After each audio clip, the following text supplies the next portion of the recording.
ওকে, আপনি স্ক্রিনটা একটু শেয়ার করে দেন, আমি দেখি।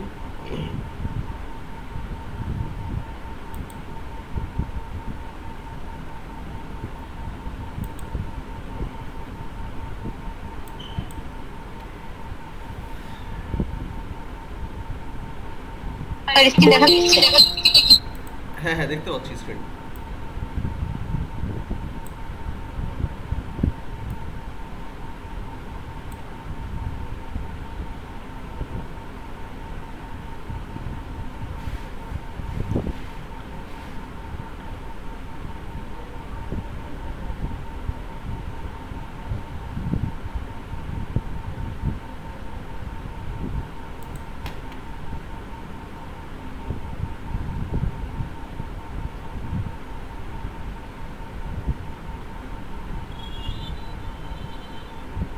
স্যার দেখতে পাচ্ছেন সমস্যাটা? হ্যাঁ হ্যাঁ, উপর নিচ বড় হয় বাট পাশে হয় না স্যার।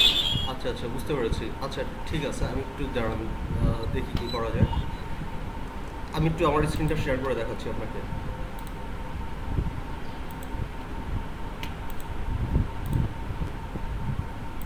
ভালো।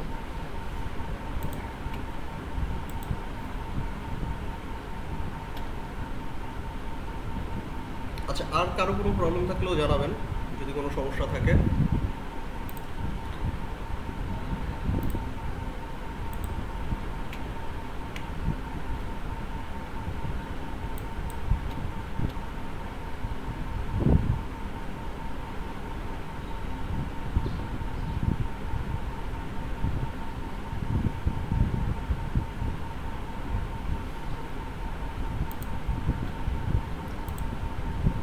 অলরাইট, সে মৌসুমী আপুর যে প্রবলেমটা, সেটা হচ্ছে কি, আপু যখন একটা রেক্ট্যাঙ্গেল ড্র করেন, রেক্ট্যাঙ্গেল ড্র করার পর কালারটা একটু চেঞ্জ করে দিলাম, স্ট্রোক কালারটাও অন করে দিলাম।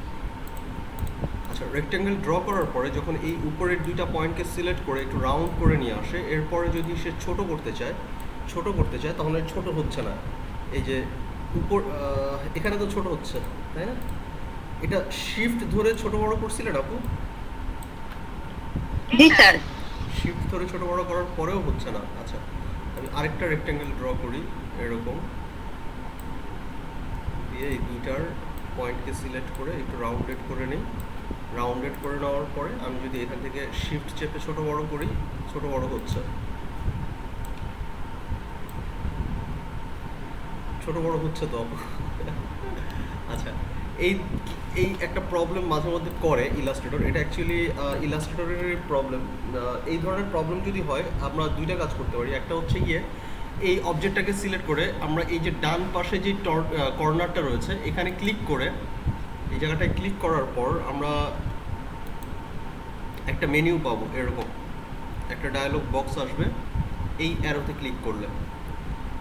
এটাকে বলে পিক্সেল স্ন্যাপিং অপশন। এই পিক্সেল স্ন্যাপিং অপশনটাকে যদি আপনারা, এখানে তো সবগুলো টিক দেওয়া আছে,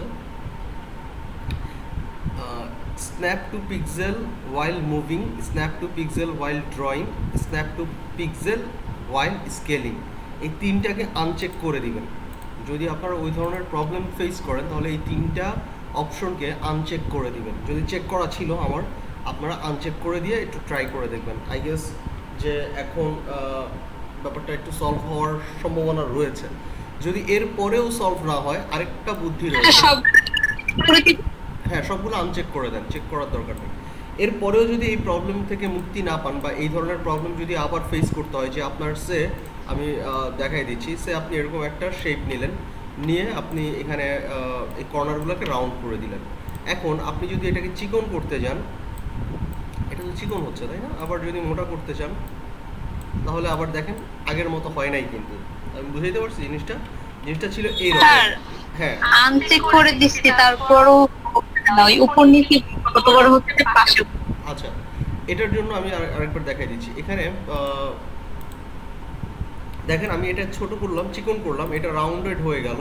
আবার যখন আমি এটাকে টেনে বড় করলাম তখন আর এটার আগের রাউন্ডনেসটা নাই, নষ্ট হয়ে গেছে। এটার কারণ কি? এটা হচ্ছে কি, এই যে রাউন্ডনেসটাকে কাউন্ট করে, ও অবজেক্টটাকে কাউন্ট করে না, ঠিক আছে? সো এখানে আরেকটা বিষয় লক্ষ্য করতে পারেন যে আপনি যদি এটাকে রাউন্ডেড করে এক্সপান্ড করে নেন, এক্সপান্ড এক্সপান্ড করে নেন, তাহলেও এটা কি হচ্ছে, না এটা হচ্ছে না। আচ্ছা, চিকন করলাম, আবার বড় করলাম, না এটা রাউন্ডেও এটা কাজ হচ্ছে না, এক্সপান্ডেও এটা কাজ হচ্ছে না। সো এই ধরনের অবজেক্টের ক্ষেত্রে আপনি যে কাজটা করবেন সেটা হচ্ছে গিয়ে এটাকে পাথ ফাইন্ডার থেকে ইউনাইট করে নিতে হবে। যখন পাথ ফাইন্ডার থেকে ইউনাইট করে নেবেন এই অবজেক্টটাকে, এবার আপনি এটাকে বড় করেন, চিকন করেন, এবং এটার সেই কার্ভনেসটাকে ধরে রাখবে। ঠিক আছে, আপনাকে কি করতে হবে, এটাকে ক্লিক করে এই যে পাথ ফাইন্ডার থেকে ইউনাইট করে নিতে হবে। ইউনাইট করে নিলে তখন আর এই যে এখানে যেই কার্ভি লাইনটা দেখতে পাচ্ছেন, সাদা ডটটা দেখতে পাচ্ছেন, এটা আর দেখবেন না, এটা তখন হাইড হয়ে যাবে। এই যে দেখেন আমি ইউনাইটে ক্লিক করলাম, তখন কিন্তু এটা একটা শেপ হয়ে গেল। এবার এটা লম্বা হবে, এটা চিকন হবে, যেভাবে আপনি করতে যাবেন সেইভাবেই এটা পসিবল। ঠিক আছে, এই হচ্ছে গিয়ে আপনার ইসের এই পাথ ফাইন্ডারের কাজটা। এখানেও সেম, এখানে দেখেন, এখানে যদি আমি চিকন করি, এরকম চিকন হয়ে গেল, অলরাইট, চিকন হয়ে গেল। আবার যদি আমি মোটা করতে যাই, মোটা করতে গেলে কিন্তু আগের মতো শেপ আসে নাই, এটা কি আসছে, অন্যরকম একটা শেপ আসছে। স্যার, জি, এই ইউনাইট করে নিলে তো ছোট বড় হচ্ছে, কিন্তু প্রবলেম হচ্ছে যে আমি যদি পরে অন্য একটা জায়গা আবার কার্ভ করতে চাই, তাহলে তার ওই কার্ভটা হয় না ইউনাইট ইউনাইট করলে। এই যে আপনি আবার ক্লিক করেন ডিরেক্ট সিলেকশন টুল দিয়ে, আবার আসবে, আবার যেই পয়েন্টে আপনি কার্ভ করতেছেন সেই পয়েন্টে আরেকবার আবার চলে আসবে। বুঝতে পারছেন? এই যে দেখেন, এখন কিন্তু এটা ইউনাইট করা হয় নাই, তাই না? এই যে কার্ভগুলো দেখা যাচ্ছে, আমি ইউনাইট করে নিলাম, কার্ভগুলো চলে গেছে, এবার আমি ছোট বড় করতেছি, নো প্রবলেম। বাট আমি চাই যে আবার এই পয়েন্টটাকে কার্ভ করব, তখন আমি আবার ডিরেক্ট সিলেকশন টুলটা নিব, আবার এগুলো অ্যাক্টিভ হয়ে যাবে, আবার এখানে ক্লিক করেন, আবার আপনি এটাকে কার্ভ করতে পারবেন, নো প্রবলেম। বুঝতে পেরেছেন? কোনো সমস্যা নেই। জি স্যার, কিন্তু বাট প্রবলেমটা কি, আপনারটা হয় আমারটা হয় না কেন স্যার? এটা অ্যাকচুয়ালি, তা আগে ছিল না, হঠাৎই কিছুদিন ধরে দেখতেছি যে এটা হচ্ছে হঠাৎ করে। আচ্ছা, এটা কোনো একটা সেটিংসের সমস্যা, অথবা এটা ইলাস্ট্রেটরও নিজস্ব, ইলাস্ট্রেটরের কিছু প্রবলেম আছে আসলে। ইলাস্ট্রেটর যে খুব 100% অ্যাকুরেট তা কিন্তু না, কয়েকটা জায়গায় একটু টুকটাক ঝামেলা করে। বাট সেই ঝামেলাগুলো মেজর কিছু না, সেগুলো ওভারকাম করা যায়, এগুলো খুব একটা ঝামেলার কিছু না। যেমন এটা খুবই সিম্পল একটা জিনিস, এখান থেকে আপনি ইউনাইট করে দিলে এটা ঠিক হয়ে যাচ্ছে। আচ্ছা,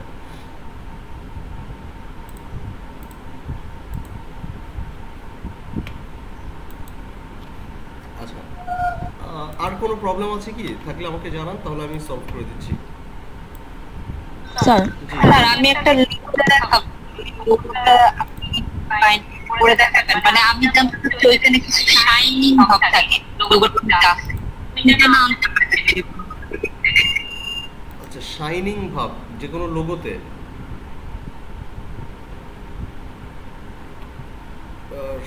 কোন স্যাম্পল কি আছে? স্যাম্পল থাকলে দেন আমাকে, আমি একটু দেখি। জি স্যার, আমি দিচ্ছি। আচ্ছা, আরেকজন সাবিনা আপু কোথায় কথা বলতে যাচ্ছিলেন? জি স্যার। জি, আপু বলেন। স্যার, হচ্ছে বায়ার রিকোয়েস্টে যখন আমরা বিট করতে যাই তখন লোগো ডিজাইনিং এর ক্ষেত্রে, তো ওখানে একটা অপশন আছে অ্যাড এক্সট্রাস। হুম, হুম, তো ওটার মধ্যে আবার বেশ কিছু অপশন আছে হচ্ছে এরকম, তিনটা এরকম যে অফ ইনিশিয়াল কনসেপ্ট ইনক্লুডেড একটা, একটা আছে লোগো ট্রান্সপারেন্সি, আর একটা হচ্ছে ভেক্টর ফাইল। হুম। তো এখানে হচ্ছে অফ ইনিশিয়াল কনসেপ্ট ইনক্লুডেড বলতে কি মিন করে, মানে তিনটার মানটা আমি বুঝি না আর কি। আচ্ছা, ইনিশিয়াল কনসেপ্ট মানে হচ্ছে আপনি তিনটা কনসেপ্ট মানে হচ্ছে কি, আমি বলি মানে লোগোটা দেখতে কেমন হবে, লোগোটার ইয়েটা কি, মানে এই আমি বলে দিচ্ছি, সে আপনার একই লোগো, বাট আপনি তিনটা আলাদা আলাদা ডিজাইনে করছেন, তিনটা আলাদা আলাদা কনসেপ্টে করছেন, মানে তিনটার স্টাইল, তিনটার প্যাটার্ন আলাদা আলাদা। সো এটাকে বলা হয় যে আপনার ডিজাইন কনসেপ্ট। বুঝতে পেরেছেন? স্যার, ডিজাইন কনসেপ্ট তো বুঝতে পেরেছি, কিন্তু এখানে হচ্ছে অপশনটা ছিল অফ ইনিশিয়াল কনসেপ্টস ইনক্লুডেড, মানে কি, মানে আমি প্রথম যে কনসেপ্টটা দিব সেটা ইনক্লুড করবো, মানে এরকম কি মিন করে? সেটা তো আমি এমনিতেই দিব। আচ্ছা, এক্সট্রাটা হচ্ছে কি, আমি বলি গিগ এক্সট্রাটা কি, এক্সট্রাটা হচ্ছে কি আপনার যেই ডিজাইনটা আপনি পাঠাবেন তার সাথে আপনি এক্সট্রা আর কি কি অ্যাড করবেন, সেটাকে বলা হয় আপনার গিগ এক্সট্রা। যে তুমি আমাকে অর্ডার করলে আমি আরও কিছু ফ্যাসিলিটিস আপনাকে দিতে পারি, এটার জন্য আপনি আলাদা চার্জ করতে পারেন, যে আপনার গিগ এক্সট্রার জন্য আপনার আলাদা আলাদা চার্জ। বাট আপনি যদি চান যে আপনি গিগ এক্সট্রাগুলো ফ্রিতে দিবেন, সেই ফ্রি জিনিসগুলো আপনি দিতে পারেন। সো এখানে ইনিশিয়াল কি বললেন, initial design concept, sir, initial concepts included. Initial concepts included এটা দিতে পারেন, নো প্রবলেম। যেমন আপনার মানে ইনিশিয়াল বলতে যেটা বোঝাচ্ছে যে আপনাকে কি বলে, মানে ডিজাইনগুলোকে আপনি হচ্ছে গিয়ে মানে ইয়ে করবেন, এই কি বলে, মানে প্রাথমিক যেই ডিজাইনগুলো আছে এগুলোকে আপনি তৈরি করে দিবেন, মানে ডিজাইনের যেই কনসেপ্টটা এটা আপনি তৈরি করে দিবেন, এরকম একটা অপশন তাকে দিচ্ছেন আর কি। মেইনলি এটা আসলে খুব একটা ইম্পর্টেন্ট কিছু না, আপনি জাস্ট বাই রিকোয়েস্টের কথাগুলো সুন্দর করে লেখেন, দ্যাটস ইট, আর কিছু লাগবে না আশা করি। স্যার, জি। আর এখানে হচ্ছে লোগো ট্রান্সপারেন্সি বলতে কি ওরা পিএনজি ফাইল মিন করে? পিএনজি ফাইল, লোগো ও না না না, লোগো ট্রান্সপারেন্সি বলতে কি আমি বলি, ট্রান্সপারেন্টের কিছু লোগো থাকে, যেমন ধরেন লোগো ট্রান্সপারেন্সি বলতে যেটা বোঝায়, পিএনজি তো অবশ্যই, আরেকটা বিষয় আছে লোগো ট্রান্সপারেন্সিতে, সেটা হচ্ছে কি কিছু ট্রান্সপারেন্ট লোগো আসলে মিন করে। যেমন ধরেন আপনার ধরেন এই যে কি বলে কফি কাপ বা ওয়ান টাইম গ্লাস, ঠিক আছে, ওয়ান টাইম গ্লাসগুলো কি হয়, ট্রান্সপারেন্ট একটা প্লাস্টিক না, সেই ট্রান্সপারেন্ট প্লাস্টিকের উপরে ধরেন আপনি এমন একটা লোগো প্রিন্ট করলেন যেটার মধ্যে ট্রান্সপারেন্ট কোনো একটা অবজেক্ট আছে বা এমন একটা জিনিস যার অপাসিটি কম, ঠিক আছে, যে আপনি 30% অপাসিটি, যে আপনার গ্লাসের সামনে থেকে পেছনের দিকে দেখা যাচ্ছে, এগুলোকে বলা হয় আসলে transparent logo, transparency of logo, ঠিক আছে, জাস্ট অপাসিটি কম বেশি যেই লোগোগুলোতে থাকে সেগুলো। আর হচ্ছে লাস্ট ওয়ান ভেক্টর ফাইল, এটা vector file, AI file, EPS file, SVG file, এগুলোকে বলা হয় ভেক্টর ফাইল। ওখানে তো এটার সেম আরেকটা অপশন আছে হচ্ছে সোর্স ফাইল, তাহলে সোর্স ফাইল তো আমার এআই হতে পারে, পিএসডি হতে পারে, তাহলে আবার এখানে আমরা ভেক্টর ফাইল মানে কি শুধু এআই ফাইলটাই চাইবে তাই তো, আচ্ছা, মানে অ্যাডোবি ইলাস্ট্রেটরে? সোর্স ফাইলটা আপনার পিএসডিও হতে পারে, পিএসডি কিন্তু আপনার ভেক্টর ফাইল না, ঠিক আছে, এআইটা আপনার সোর্স ফাইল, পিএসডি আপনার সোর্স ফাইল, ইভেন পিডিএফটাও আপনার সোর্স ফাইল, পিডিএফ যে ভার্সনটা বা ফরম্যাটটা সেটাও কিন্তু আপনার সোর্স ফাইল, পিডিএফটা কিন্তু ভেক্টর ফাইল না, ঠিক আছে। সো এই জিনিসগুলো আপনার সোর্স ফাইল, বাট আপনি ডিজাইনটা আপনি যে কোনো সফটওয়্যারেই করতে পারেন, সেটাই আপনার সোর্স ফাইল, এবং ভেক্টর ফাইলকে বলা হয় EPS, dot EPS format, dot SVG format, dot AI format, এই 3-4টা ফরম্যাটকে বলা হয় আপনার ভেক্টর ফাইল, ভেক্টর ফরম্যাট, বুঝতে পেরেছেন? এই ফরম্যাটগুলোর বাইরে আসলে ইলাস্ট্রেটরের ক্ষেত্রে যদি আপনারা লোগো ডিজাইন করেন, সোর্স ফাইল এবং ভেক্টর ফাইল দুটো একই হবে, সেম সেম জিনিস।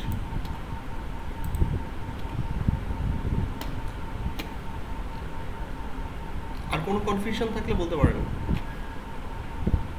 স্যার অনেক আছে স্যার, মধ্যে মধ্যে বলবো না, সমস্যা নেই। সমস্যা, আপনি বলেন, একটা একটা করে বলতে থাকেন, কারণ স্যার হচ্ছে গিগের ব্যাপারে স্যার, এখানে আমি দেখেছিলাম যে এখানে লেখা ছিল যে গিগ এডিট করলে হচ্ছে তার পজিশন নাকি হারায়, মানে লস্ট হয়ে যায়, তো সেক্ষেত্রে আপনি কি বলবেন? এটা আসলে খুব একটা ঝামেলা করে না, এটা গিগ এডিট করলে আমি বলবো যে বেটার। অনেক সময় হয় কি আমাদের গিগের রেসপন্স যখন আমরা না পাই, যে দেখা গেছে এই গিগটা থেকে আমরা রেসপন্স ভালো পাচ্ছি না, তখন অবশ্যই আমি সাজেস্ট করবো গিগটা এডিট করেন, গিগের সেটিংসটা একটু দেখেন, কিংবা গিগের কিওয়ার্ডগুলোকে একটু চেঞ্জ করেন, গিগের হচ্ছে গিয়ে নামটা চেঞ্জ করেন, তারপর গিগের ইমেজগুলো চেঞ্জ করেন, তাহলে আমার মনে হয় যে যতক্ষণ পর্যন্ত না আপনার গিগের রেটিংটা বা গিগ দিয়ে আপনি ভালো একটা রেসপন্স পাচ্ছেন, ততক্ষণ পর্যন্ত আপনি চেঞ্জ করেন। ওকে, যখন আপনি ভালো রেসপন্স পাবেন তখন আপনি চেঞ্জ করা অফ করেন, তখন আপনি মানে আর চেঞ্জ করা বা মডিফাই করার দরকার নেই, তখন আপনি আপনার মতো করে কাজ করতে থাকেন। বাট যতক্ষণ পর্যন্ত না গিগটা মানুষের কাছে পৌঁছাচ্ছে বা আপনার অর্ডার আসছে, ততক্ষণ পর্যন্ত আপনি গিগটা চেঞ্জ করতেই পারেন, নো প্রবলেম। স্যার আমি হচ্ছে ইউটিউবে বেশ কিছু ভিডিওতে দেখেছিলাম ওরা হচ্ছে গিগ ডিলিট করে নতুন করে করাটাকে সাজেস্ট করে আর কি, এডিট করাচ্ছে। না না না, এটা আসলে দরকার হয় না আসলে, এটা এরকম কোনো রুলস আসলে ফাইবারে নাই যে আপনার নতুন করে গিগ তৈরি করতে হবে, আগের গিগটার রেটিং খারাপ হয়ে যাবে, এরকম কোনো রুলস নাই ফাইবারে। স্যার জি।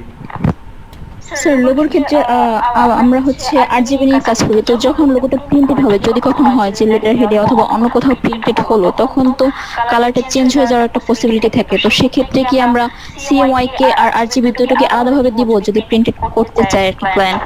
এটা কোনো সমস্যা নাই, সে আপনি যে লোগোটা বানাইলেন এটাকেই আপনি এই যে এখান থেকে এক্সপান্ড করে দেন, আগে সব কিছু এক্সপান্ড করে দেবেন, অবজেক্টটাকে এক্সপান্ড অ্যাপিয়ারেন্স, তারপর অবজেক্ট এক্সপান্ড, এভরিথিং এক্সপান্ড করে দেবেন উইদাউট ফিল কালার এক্সপান্ড করার দরকার নেই, শুধুমাত্র স্ট্রোক কালারটা এক্সপান্ড করবেন।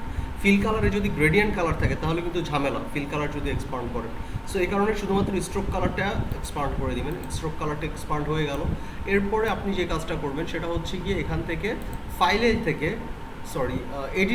এডিট না হয়ে গেল,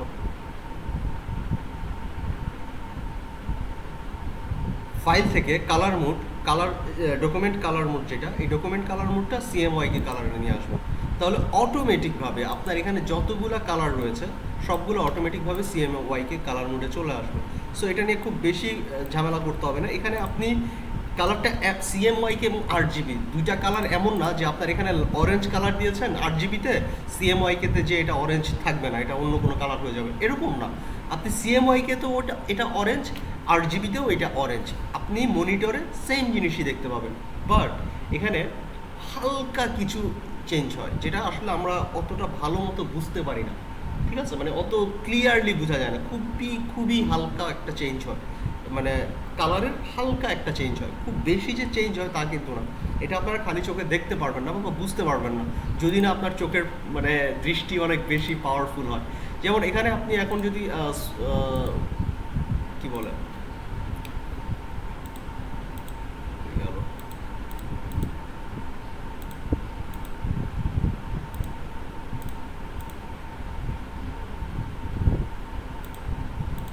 যাই হোক, এখানে যদি আপনি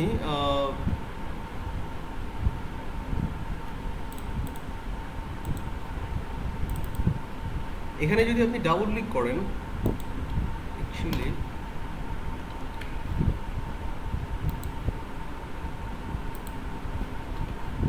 ওকে, মোটামুটি এটাই এখন আপনার সিএমওয়াইকে কালারে চলে আসছে। আমি জাস্ট যেটা দেখাতে চাচ্ছিলাম সেটাই আসলে দেখাতে পারতেছি না।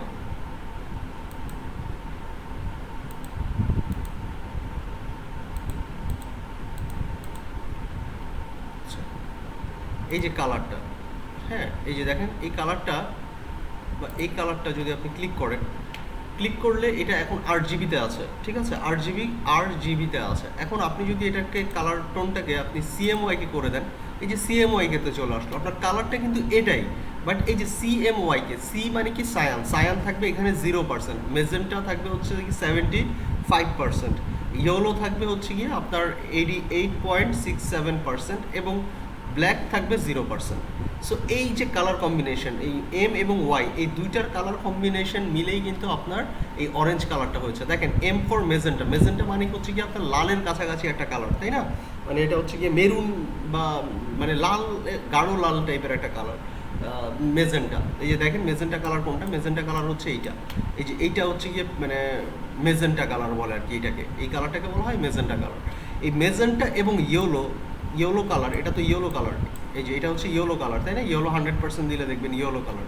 এই মেজেন্টা এবং ইয়েলো যখন আপনি বাড়ায় দিবেন, তার মধ্যে ইয়েলোর পরিমাণটা একটু কম, মেজেন্টার পরিমাণটা একটু বেশি যখন থাকবে, তখনই কিন্তু সেটা অরেঞ্জ, বা ইয়েলোর পরিমাণটা একটু বেশি, রেডের মেজেন্টার পরিমাণটা একটু কম থাকলে তখনই কিন্তু এটা অরেঞ্জ কালারটা হবে, ঠিক আছে। ইয়েলো এবং এই মেজেন্টা এই দুটা মিলে আপনার মিশ্রণ হয়ে অরেঞ্জ কালারটা হয়। সো এই হচ্ছে গিয়ে আপনার এই সিএমওয়াইকে কালারের রেশিও, ঠিক আছে। একই জিনিস, সেম কালার চেঞ্জ হবে না, বাট কালারের কোডটা একটু চেঞ্জ হয়ে যাবে। জি বলেন। স্যার এক্ষেত্রে যদি গ্রেডিয়েন্ট ইউজ না করি তাহলে শুধুমাত্র যে প্লেন কালারগুলো যদি ইউজ করি সেক্ষেত্রে কি এক্সপ্যান্ড করতে পারবো?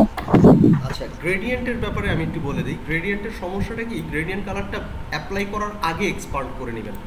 সে আপনি যে এখানে একটা ড্রয়িং করলেন, এখানে একটা ড্রয়িং করলেন, এটার স্ট্রোকে আপনি একটা কালার দিয়ে দিলেন। আমি স্ট্রোক কালারটা আপাতত একটু বড়, সরি, আমি স্ট্রোক কালারটা আপাতত বড় করে দিলাম। এখানে আমি স্ট্রোক কালারটাতে আমরা একটু গ্রেডিয়েন্ট কালার অ্যাপ্লাই করি, সে আমি এই গ্রেডিয়েন্ট কালারটা অ্যাপ্লাই করলাম। অলরাইট, এখন আপনি যদি এটাকে এক্সপান্ড করেন, আমি দুইটা কপি করি, এটাকে যখন এক্সপান্ড করবেন অবজেক্ট থেকে, আমি এটাকে এক্সপান্ড করে দিলাম, ফিল স্ট্রোক দুইটাই এক্সপান্ড করে দিলাম। অলরাইট, এক্সপান্ড হয়ে গেল। এক্সপান্ড হয়ে যাওয়ার পরে স্ট্রোক কালারটাকে যদি আমার গ্রেডিয়েন্ট থাকে, তাহলে দেখেন এটা গ্রেডিয়েন্ট কালারেই আছে, কোনো সমস্যা হয় নাই। এখন আপনি এই গ্রেডিয়েন্ট কালারটা চেঞ্জ করতে পারবেন চাইলে, নো প্রবলেম, কোনো সমস্যা নেই। বাট প্রবলেমটা হয় কোথায়, প্রবলেমটা হয় যদি আপনি এখানে এই এই ফিলের মধ্যে যদি আপনি গ্রেডিয়েন্ট কালারটা অ্যাপ্লাই করেন। আমি দেখাই দিচ্ছি, সে আমি এখানে আরেকটু ডার্ক কোনো কালার নিয়ে আসি,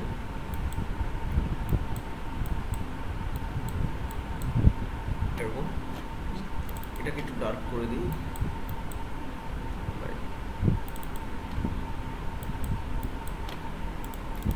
এই কালারটা আপনি রাখলেন, রেখে আপনি এবার অবজেক্ট থেকে এটাকে যদি এক্সপান্ড করে দেন, ফিল কালার, স্ট্রোক কালার, এবং এখানে যদি আপনি ওকেতে ক্লিক করে দেন তাহলে যে জিনিসটা দেখবেন যে এই জিনিসটা এরকম ফেটে যাবে।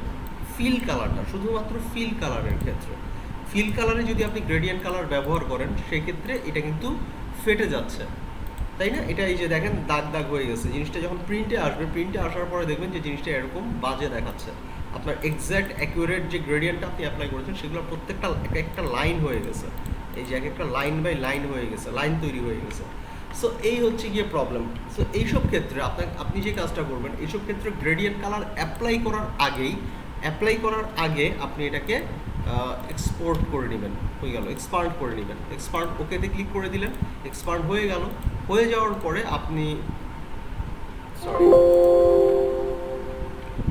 এখানে সলিড একটা কালার দিয়ে রাখেন এবং এই কালারটাকে সেভ করে রাখেন। এই কালারটা আমি সেভ করে রাখি। আপনি এখান থেকে সলিড একটা কালার দিয়ে রাখেন, সে আমি লাল কালারটা দিলাম, দিয়ে এবার আপনি এখানে অবজেক্ট থেকে এক্সপান্ডে ক্লিক করেন। এক্সপান্ড হয়ে গেল। এক্সপান্ড হয়ে যাওয়ার পরে এবার আপনি এখানে এই যে গ্রেডিয়েন্ট কালারটা অ্যাপ্লাই করেন। ওকে, সো এটা কিন্তু এক্সপান্ড করা হয়েছে। সো এই আর কি, এই কারণে আমি বলি যে ফিল কালারটাকে এক্সপান্ড করার দরকার নাই, অলওয়েজ স্ট্রোক কালারগুলোকে এক্সপান্ড করবেন, ঠিক আছে? কারণ স্ট্রোক কালার এক্সপান্ড করলেও এটা গ্রেডিয়েন্ট হিসাবেই থাকবে, এখানে কিন্তু লাইন বাই লাইন হবে না। অন্যদিকে আমাদের যে ফিল কালারেরটাতে আমরা যে এক্সপান্ড করেছিলাম সেখানে কিন্তু লাইন বাই লাইন ছিল। সো এই হচ্ছে গিয়ে বিষয় আর কি, এটা একটু মাথায় রাখতে হবে। যেমন এখানে আমি গ্রেডিয়েন্ট কালারটা দিলাম, সরি ওইটাতে এক্সপান্ড করে ফেলেছি। So that's the thing actually, বুঝতে পেরেছেন? স্যার এই রুলসটা কি সব ডিজাইনের ক্ষেত্রেই, সব ধরনের ডিজাইনে? সব অবজেক্টের ক্ষেত্রেই, হ্যাঁ।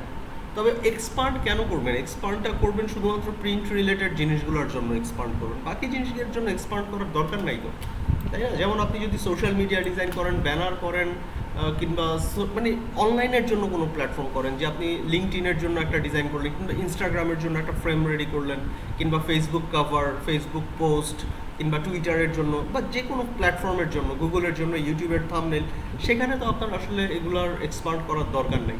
এক্সপান্ড করবেন কখন? যখন আপনি ধরেন printable brochure, printable leaflet, logo, তারপরে হচ্ছে কি আপনার ম্যাগাজিন, কিংবা যে কোনো জিনিসের বইয়ের কভার, এগুলো যখন আপনি ডিজাইন করবেন তখন হচ্ছে আপনাকে এক্সপান্ড করতে হবে।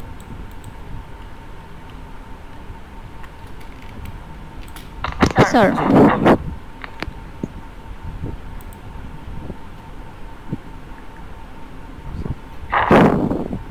জি আপু বলেন। স্যার অনেক সময় হচ্ছে বাই রিকোয়েস্টে কিছু কালারের নাম দেওয়া থাকে, মানে কালার কোড দেওয়া থাকে, যেমন ABCD টাইপের, সাথে আর কিছু নাম্বার অ্যাড করা, তো ওগুলো আমরা কিভাবে বুঝবো? ওটা তো জানি না আসলে ঠিক কি। আচ্ছা, কালার কোডগুলা কি? কালার কোডগুলো হচ্ছে আসলে আগেরকার দিনে কালারটা ব্যবহার করা হইতো আপনার মানে ডিরেক্ট রেড, ব্লু, গ্রিন নাম ধরে ধরে কালার ব্যবহার করা হইতো। বাট কম্পিউটারকে এই রেড, গ্রিন, ব্লু এগুলো বোঝানোর জন্য পরবর্তীতে আসলো হচ্ছে গিয়ে বাইনারি নাম্বার, ঠিক আছে? বাইনারি হচ্ছে গিয়ে 010101 এরকম, মানে এরকম কোড দিয়ে এগুলোকে বলা হয় বাইনারি, মানে দুইটা সংখ্যা 0 এবং 1, এই দুইটা সংখ্যার দিয়ে বোঝানোকে বলা হয় আপনার বাইনারি সংখ্যা। সো বাইনারি করার পরে যে জিনিসটা হয় যে বাইনারি ডিজিটগুলো খুব কনফিউজিং হয়, মানুষের সাধারণত মনে থাকে না। সো এই বাইনারি কোডটাকে পরবর্তীতে নিয়ে আসছে হচ্ছে গিয়ে হেক্সাডেসিমাল কোডে। এই হেক্সাডেসিমাল কোডটাও কিন্তু আপনার কাইন্ড অফ বাইনারি কোড। এই হেক্সাডেসিমাল কোড থেকে কম্পিউটার আপনার অটোমেটিক বাইনারি কোডে কনভার্ট করে নিয়ে আসে। আপনি এখানে বাইনারি নাম্বার, হেক্সাডেসিমাল নাম্বার কি? হেক্সাডেসিমাল নাম্বার হচ্ছে আপনার 1 থেকে 0 থেকে 0 টু 15 0 টু 9, তাই না? স্যার 0 থেকে 15, হ্যাঁ 0 টু 9 এবং অ্যান্ড এ থেকে F, F E or F, হ্যাঁ। So 0 to 9 A to F। 0-র মান হচ্ছে 1 2 3 4 এভাবে করে 9 10, ঠিক আছে? এটা হচ্ছে 9 পর্যন্ত হচ্ছে 10, তারপর A হচ্ছে 11, তারপরে B হচ্ছে 12, C হচ্ছে 13, এভাবে করে F হচ্ছে 15, ঠিক আছে? এই হচ্ছে কি আপনার হেক্সাডেসিমালের ডেসিমেল নাম্বার। একটা হচ্ছে গিয়ে ডেসিমেল নাম্বার, কোনটা? ডেসিমেল নাম্বার হচ্ছে গিয়ে আপনার 0 থেকে মানে 100, বিলিয়ন, মিলিয়ন, মানে 1 2 3 4 এবং দশমিক নাম্বারগুলো আপনার এই ডেসিমেলের ভেতরে থাকে, তাই না? 0 1 2 3 4 মানে এরকম না ডেসিমেল নাম্বারগুলো।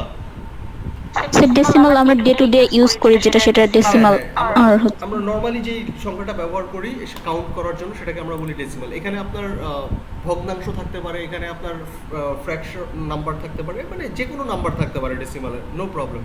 আর হেক্সাডেসিমাল হচ্ছে কি আপনার 1 থেকে 15 মানে 0 থেকে F পর্যন্ত, 0 থেকে 9, A থেকে F, এই সংখ্যাগুলোর মাধ্যমে যেই জিনিসটা প্রকাশ করা হয় সেটাকে বলা হয় হেক্সাডেসিমাল। এবং বাইনারি বলা হয় 0 1 0 1, মানে 0 এবং 1 এর সমন্বয়ে যেই কোনো সংখ্যাকেই বলা হয় বাইনারি নাম্বার। সো এই binary to hexadecimal, hexadecimal to decimal, কিংবা decimal to binary, binary to decimal, এগুলার কনভার্টার আছে, গুগলে সার্চ করলেই পাবেন। যেমন এখানে যদি আপনি লেখেন বাইনারি টু ডেসিমাল, ঠিক আছে, এখানে বাইনারি টু ডেসিমাল লিখলে আপনি এখানে অনেকগুলা ইয়ে পাবেন, অনলাইন সফটওয়্যার পাবেন যে কীভাবে এই বাইনারি টু ডেসিমাল করে, হাবি যাবে অনেক কিছু আছে, এই যে ভিডিও টিডিও অনেক কিছু আছে, অনেক। সো এই আর কি বিষয়। আমাদের কালার কোডগুলো এইখানে আপনারা লক্ষ্য করবেন, এখানে ইলাস্ট্রেটর বা ফটোশপে এই কালার কোডটাকে কাউন্ট করা হয় 0 to F, মানে হচ্ছে কি আপনার হেক্সাডেসিমাল নাম্বারে কোডগুলো, এই কোডগুলো থাকে হচ্ছে হেক্সাডেসিমাল, ঠিক আছে। সো এই হেক্সাডেসিমাল নাম্বারগুলো এই যে আপনি কোথায় পাবেন বা কিভাবে বুঝবেন, এখানে কালার যে অপশনটা আছে এখানে ডাবল ক্লিক করেন, ডাবল ক্লিক করলে দেখেন যে এখানে কালারগুলো আছে, দেখেন 1D 1D 1B, এই যে কালার কোড, এই যে এখানে কয়টা কালার ডিজিট রয়েছে, 6টা হ্যাশ, তারপরে হচ্ছে গিয়ে এই কালার কোড। এই হ্যাশটা ডিফল্ট থাকেই যখন আমরা কোডিং করি, মানে কোডিং বলতে কি ধরেন আপনার ওয়েবসাইটের জন্য বা কোনো একটা ইসের জন্য যখন কালার অ্যাপ্লাই করতে হয় তখন ওয়েবসাইটকে বলে দিতে হয় যে তোমার ব্যাকগ্রাউন্ড কালারটা তুমি এইরকম একটা কালার দিবা। সো আপনি তাকে রেড গ্রিন ব্লু বলে দিতে পারবেন, বাট এক্স্যাক্টলি সেই কালারটা কিন্তু দিবে না। সে আপনি এরকম একটা কালার চাচ্ছেন, এই কালারের কোড হচ্ছে 7C7914। এই যে 7C7914 এই কোডটা হচ্ছে শুধুমাত্র ইন্ডিকেট করবে এই কালারটাকে, কারণ আপনারা জানেন যে এখানে মিলিয়ন বিলিয়ন কালার্স রয়েছে। কালার কয়টা কালার হয় জানেন RGB-তে? RGB-তে পৃথিবীতে মানে কয় ধরনের কালার হতে পারে? হ্যাঁ, তিনটা বলে আরজিবিতে মেইন।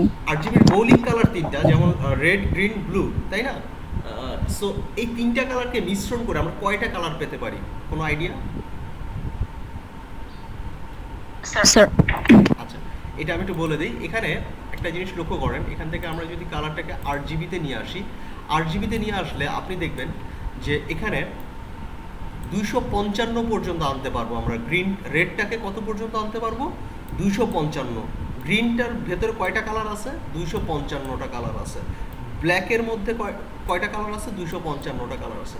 তাহলে এই পৃথিবীতে মানে 8GB দিয়ে এই টোটাল এই যে ইয়েটা আছে, টোটাল যে এই কালার প্যানেল, এখানে মিলিয়ন মিলিয়ন বিলিয়ন কালার রয়েছে, তাই না? এখানে একটা কালার, ঠিক তার নিচে আরেকটা কালার, তার নিচে আরেকটা, এরকম হাজার হাজার লক্ষ লক্ষ ইয়ে আছে, কালার্স আছে। বাট এই কালারগুলোরও একটা স্পেসিফিক মাপ আছে, একটা স্পেসিফিক সাইজ আছে। সাইজটা কি? সাইজটা হচ্ছে এখানে দেখেন যে এটা 255, এটাও হবে 255, তাই না? এটাও 255 হবে। সো এই প্রত্যেকটার মধ্যেই 255টা করে কালার আছে। তাহলে টোটাল কালারের সংখ্যা হচ্ছে, আমরা একটু ক্যালকুলেটর করি,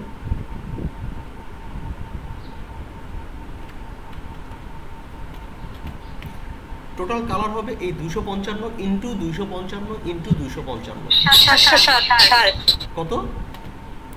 760। 255 ইন্টু 255 ইন্টু 255, 760 কিভাবে হয়? এই যে দেখেন টোটাল কালারের সংখ্যা হচ্ছে কি আপনার এখানে ও সরি, আমি তো আচ্ছা, এটা তো একটু ইয়ে করতে হবে, 1 2 3 সরি, একক দশক শতক হাজার অযুত লক্ষ নিযুত কোটি। আচ্ছা 16 কোটি 58 সরি 5,81,375টা কালার রয়েছে পৃথিবীতে, মানে এই 8GB দিয়ে আপনি এই এতগুলা কালার আপনি তৈরি করতে পারবেন টোটাল, ঠিক আছে? সো এখানে অনেক, যেমন দেখেন আমি বলি কেন, এই যে 255 254 করলেই কিন্তু কালারটা চেঞ্জ হয়ে যাবে। তারপর এখানে যদি আপনি 1 বাড়ায় দেন এখানে কালারটা চেঞ্জ হয়ে যাবে একদম, মানে হয়তো বা আমরা খালি চোখে বুঝতে পারবো না, বাট কালারটা চেঞ্জ হচ্ছে, ঠিক আছে? এটা কিন্তু একটা কালার, ঠিক আছে? আপনি যদি এটা 10 বাড়ায় দেন 20 বাড়ায় দেন তাহলে আপনি চেঞ্জেসটা এখানে লক্ষ্য করতে পারবেন, ঠিক আছে? এই যে এখানটাতেও চেঞ্জ হচ্ছে, এখানে আপনি দেখতে পারবেন চেঞ্জগুলো, অনেক চেঞ্জেস হবে, ঠিক আছে? এই যে খুব হালকা চেঞ্জ হয় তো, তাই খালি চোখে বোঝা যায় না অ্যাকচুয়ালি, বাট চেঞ্জ আছে, ঠিক আছে? That's the thing. এই হচ্ছে কি আপনার RGB কালারের মানে টোটাল কালার। তাহলে টোটাল কালার কত ক্যালকুলেটর কেটে দিলাম, যাই হোক 16 কোটি সামথিং, তাই না? সো এই আর কি। 16,85,375। What a memory, good good, very good. So এই হচ্ছে গিয়ে আর কি বিষয় যে এভাবে করে আমরা হেক্সাডেসিমেলটা বের করতে পারি। সো বায়াররা যদি এখন আপনাদেরকে কোনো কালার কোড দিয়ে দেয়, সেই কালার কোডটা আপনি কীভাবে পাবেন? সেই কালার কোডটা এই যে এখানে আপনি ডাবল ক্লিক করেন, ডাবল ক্লিক করে এই যে এখানে আপনি সেই নাম্বারটা এখানে Ctrl+V দিয়ে পেস্ট করে দেন, পেস্ট করে ওকেতে ক্লিক করে দেন, তাহলে দেখবেন যে আপনি পেয়ে যাচ্ছেন। এবং এখানে অনেক কালার্স রয়েছে, এখানে এই যে RGB কালারগুলোর নাম মাপ দেওয়া থাকে, R77, G77, B77, তাহলে 77 দিলে এরকম একটা গ্রেডিয়েন্ট কালার পাবেন। আপনি এখানে যদি এই সেম জিনিসটা দিয়ে আসেন, এই সেম জিনিসটা যদি আপনি এখানেতে ক্লিক করে এখানে লেখেন 77, 77, 77 দিয়ে আপনি যদি এখানে ক্লিক করেন, বাইরে যখন দেখেন অ্যাশ কালারটা এখানে চলে আসছে। সো এটাও একটা সিস্টেম। তাহলে কয়ভাবে আপনার কালারটাকে ইন্ডিকেট করা যায়? আপনার এটা হচ্ছে গিয়ে কালার কোড, আর এটা হচ্ছে কালার পার্সেন্টেজ। এটা কি? এটা কালার পার্সেন্ট, এটা কালার কোড। আপনার কালার পার্সেন্টটাও আপনাকে দিয়ে দিতে পারে ক্লায়েন্ট, কালার কোডও দিতে পারে। তবে কালার কোডটা খুব ইজি, গুগলে সার্চ টার্চ করলে খুব ইজিলি পাওয়া যায়। কারণ কালার পার্সেন্টেজটা অনেকে নাও বুঝতে পারে, RGB আর কি, জি কি বা পার্সেন্ট কি, এটা নাও বুঝতে পারে। বাট কালার কোডটা খুব ইজি একটা জিনিস, এটা সবাই কম বেশি জানে যারা এই রিলেটেড কাজকর্ম করে। সো এটাকে বলা হচ্ছে কালার পার্সেন্ট, এটাকে বলা হচ্ছে আপনার কালার কোড। এই কালার পার্সেন্টটাকে নাম্বার দিয়ে তৈরি করা, ডিফাইন করা হয়। কীভাবে ডিফাইন করা হয়? নাম্বার দিয়ে। সে আপনার এভাবে লিখে দেওয়া হয় R77, G77, K77, এইভাবে করে দিয়ে দেয়। এবং এখানে কোনো স্পেস থাকে না, একসাথেই দিয়ে দেয়। R77, G77, K70, আর GB, সরি এটা B হবে। সো R77, G77, B77 এইভাবে করে দিয়ে দিলেই কিন্তু আপনি বুঝতে পারবেন যে এটা হচ্ছে গিয়ে একটা কালারের কালার পার্সেন্টেজ। আর এর পার্সেন্টেজ থাকবে 77, G এর পার্সেন্টেজ থাকবে 77, B এর পার্সেন্ট। খুব সিম্পল একটা ম্যাটার, রাইট? এটা আসলে টেনশনের কোনো কারণ নাই। আপনি কালার কোডটা যখন পাবেন এখানে এনে পেস্ট করে দিবেন, দ্যাটস ইট। ওকে, আর কোনো কনফিউশন? স্যার ফাইবার অ্যাকাউন্ট নিয়ে একটু সমস্যা, সেটা হচ্ছে যে ওয়াইফাই ইউজ করলে সমস্যা হবে কিনা। ওয়াইফাই আপনি মানে আপনার কি একাধিক ফাইবার অ্যাকাউন্ট একই ওয়াইফাইয়ের আন্ডারে? না স্যার, একটাই, কোনো সমস্যা নেই, মানে কোনো প্রবলেম নেই। কারণ একই ওয়াইফাইয়ের আন্ডারে তো একাধিক পিসি থাকতেই পারে, নো প্রবলেম। বাট একই পিসিতে আপনি আবার দুইটা আইডি রান করবেন না কাইন্ডলি, তাহলে কিন্তু ঝামেলা। এটা অনেকেই বলে প্রবলেম হয়, মানে আমিও শুনেছি যে অনেকেরই ধারণা বা অনেকেই বলেন যে এটা প্রবলেম করে। বাট আমার এখন পর্যন্ত প্রবলেম হয়নি, কারণ আমি তো ওয়াইফাইতেই চালাচ্ছি। ইভেন আমি একটা ওয়াইফাই না, আমি ইনফ্যাক্ট অনেকগুলো ওয়াইফাইতেই আমি চালিয়েছি। কারণ আমি 2012-তে একটা জায়গায় ছিলাম, এরপরে আমি 2013-তে আরেকটা জায়গায় থাকি, তারপরে ওখান থেকে আবার আরেকটা জায়গায়, এভাবে করে আমি তো আমার জায়গাগুলো শিফট করি। ইভেন আমার অফিসেও আমি আসছি। সো জায়গা চেঞ্জ হলে কি হয়? নেটওয়ার্ক চেঞ্জ হয়। তো ভিন্ন ভিন্ন নেটওয়ার্ক হলে প্রবলেম নেই আসলে, পিসি তো একটাই আসলে। একাধিক পিসিতে যাচ্ছি না বা একই পিসিতে একাধিক অ্যাকাউন্ট নিচ্ছি না, সো প্রবলেম হচ্ছে না আর কি।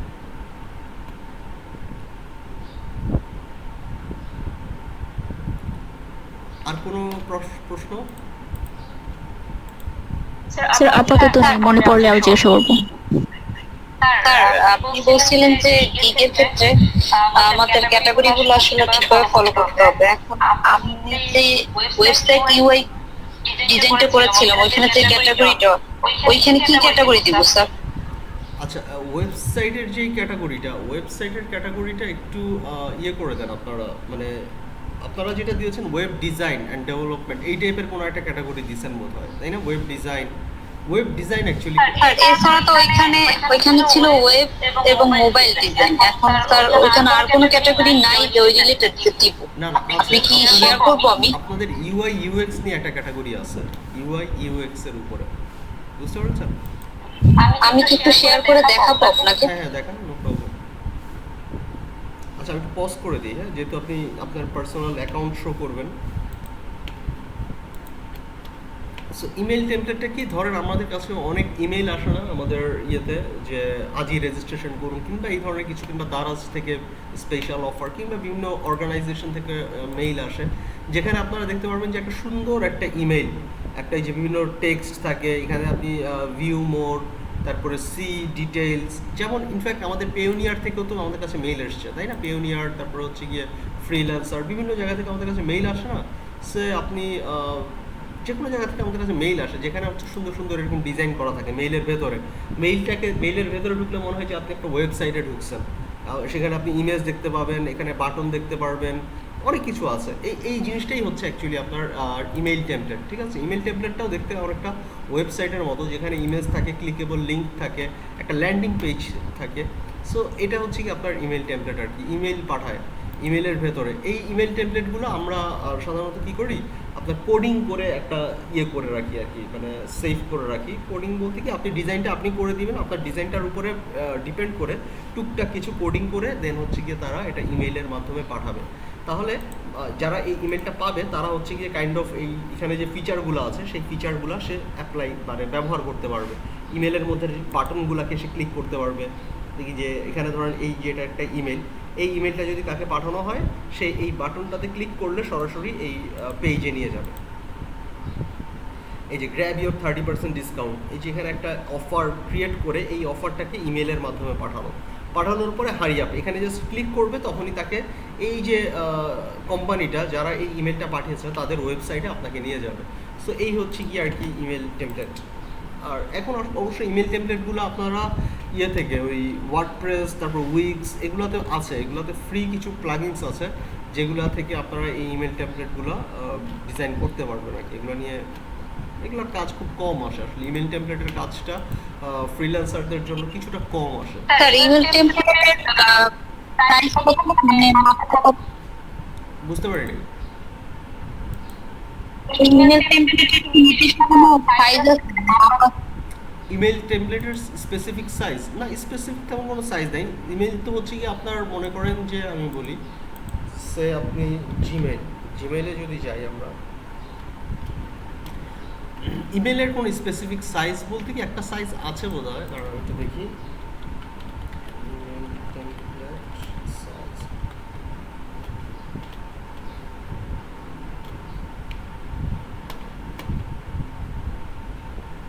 এখানে যেটা দেওয়া আছে 600 pixel for desktop, 320 pixel for vertical and 480 pixel for horizontal view on mobile.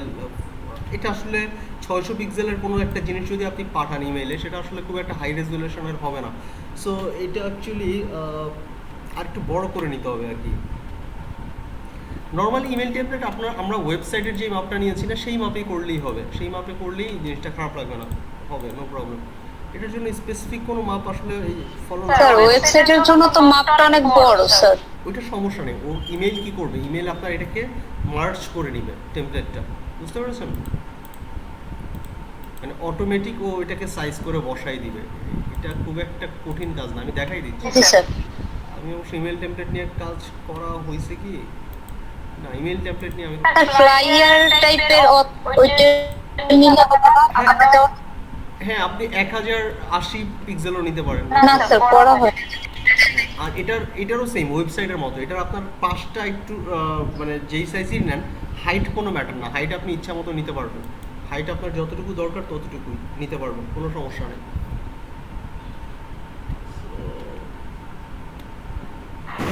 Sir আসসালামু আলাইকুম স্যার। ওয়ালাইকুম আসসালাম, আপনি কেমন আছেন? হ্যাঁ ভালো স্যার, ভালো আছেন? জি জি। আপু আজকে হচ্ছে কি আমরা মানে যার প্রবলেম আছে সেই প্রবলেমের উপর ক্লাস নিচ্ছি। তো আপনার যদি কোনো প্রবলেম থেকে থাকে বা কোনো জায়গায় যদি বুঝতে অসুবিধা স্যার আমি শুনতেছি, আমি দেখতেছি স্যার, আমারও কিছু প্রবলেম আছে স্যার। জি জি, আচ্ছা ঠিক আছে, তাহলে অবশ্যই জানাবেন। স্যার আজকে কি আমাদের পার্টিসিপেন্ট কম স্যার? আজকে তো মনে হচ্ছে একটু কম।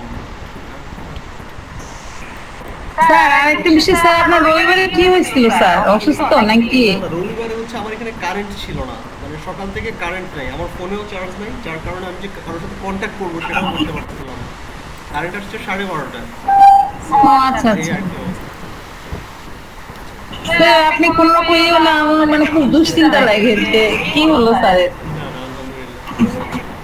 আর ওই যে 3D করতে গেলে স্যার পুরোটা মানে আসে যে মানে নট রেসপন্ডিং, এরকম একটা আসে।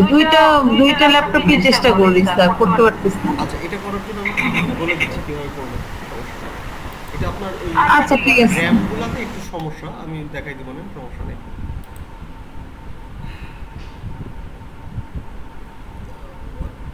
যাই হোক, নেটের স্পিড আসলে আজকে সারা সকাল থেকে বৃষ্টি বৃষ্টি হইলে আমাদের এখানে নেটের খুবই ঝামেলা। বৃষ্টির সাথে নেটের যে কি মানে সম্পর্ক আমার মাথায় ঢোকে না, তারপরেও এই প্রবলেমটা করে আর কি। মাঝে মধ্যে বৃষ্টি হইলে নেটই অফ করে রেখে দেয় ওরা, কেন যে করে আই ডোন্ট নো। সো যাই হোক, এটা লোডিং হচ্ছে। আসলে এটার কোনো স্পেসিফিক মাপ নেই, এটার স্যার আজকে কি ক্লাস একটা পর্যন্তই করবেন? হ্যাঁ একটা পর্যন্ত। জি স্যার। প্রবলেম সলভিং তো এটাতে একটু বেশি সময় লাগে না আসলে। আচ্ছা, সো যাই হোক এখানে জি স্যার। মানে বলছি যে প্রবলেম সলভিং এর ক্লাস তো এটাতে খুব বেশি সময় লাগবে না আমাদের আসলে, এই জন্য আসলে একটু স্যার ওদিকে স্যার কি হয়েছে, স্কাউটের একটা প্রোগ্রাম আমার স্কুলে হেড টিচার হিসেবে এটাতে ঢুকতেই হবে। ও আচ্ছা আচ্ছা আচ্ছা। আবার অনলাইনে কি যে করি স্যার, একদম মানে করোনার মধ্যেও কিন্তু স্থান নাকি কোনো। আচ্ছা আচ্ছা দেখ স্যার আপনি চালিয়ে যান স্যার, আমার 3D ওইটা একটু দেখাই দিন স্যার। আর একটা ভালো খবর যে পোশাক কোম্পানির যে ইয়ে আছে, যে কারখানার যে মালিক, সে আবার কার কাছে শুনছে আমি ডিজাইন পারি, এখন স্যার আমাকে ফোন দিচ্ছে তার 3 পিসের ডিজাইন করে দিতে হবে। স্যার এটাতে কি ঢুকবো? হ্যাঁ হ্যাঁ অবশ্যই, আপনি শুরু করেন, কাজ করেন, কোথাও আটকে গেলে আমি তো আছি, সমস্যা নেই। কোথাও যদি ও সেই লোকটা খুব করে ধোকা, আমি বলছি যে আমি তো চাকরি করি, বলে আপনি 5টা পরে সময় দেন, তবু আমাকে কিছু ডিজাইন করে দেন। আচ্ছা সমস্যা ঠিক নেই, আছে। আপনি করেন না, করলে একটু এক্সপিরিয়েন্স হবে। আটকে যাবেন, না বুঝলে আমাকে জিজ্ঞেস করবেন, কোনো সমস্যা নেই। আমি ভয় পাচ্ছি এজন্য। আচ্ছা স্যার, আসসালামু আলাইকুম। আচ্ছা সো ইমেল টেমপ্লেটটা এখানে যেই মাপটা দেওয়া আছে 600 পিক্সেল, আপনারা এটাকে 1200 পিক্সেল করে নেন, সমস্যা নেই। 1200 পিক্সেল, আর হাইট তো আপনারা আপনাদের মতো করেই নেবেন, নো প্রবলেম। সো এইভাবে করে নিতে পারেন। Email, news letter, template size, element, with, height, এখানে আসলে অনেক কিছু আছে, এগুলো দেখবেন। এখানে এক্স্যাক্টলি সাইজ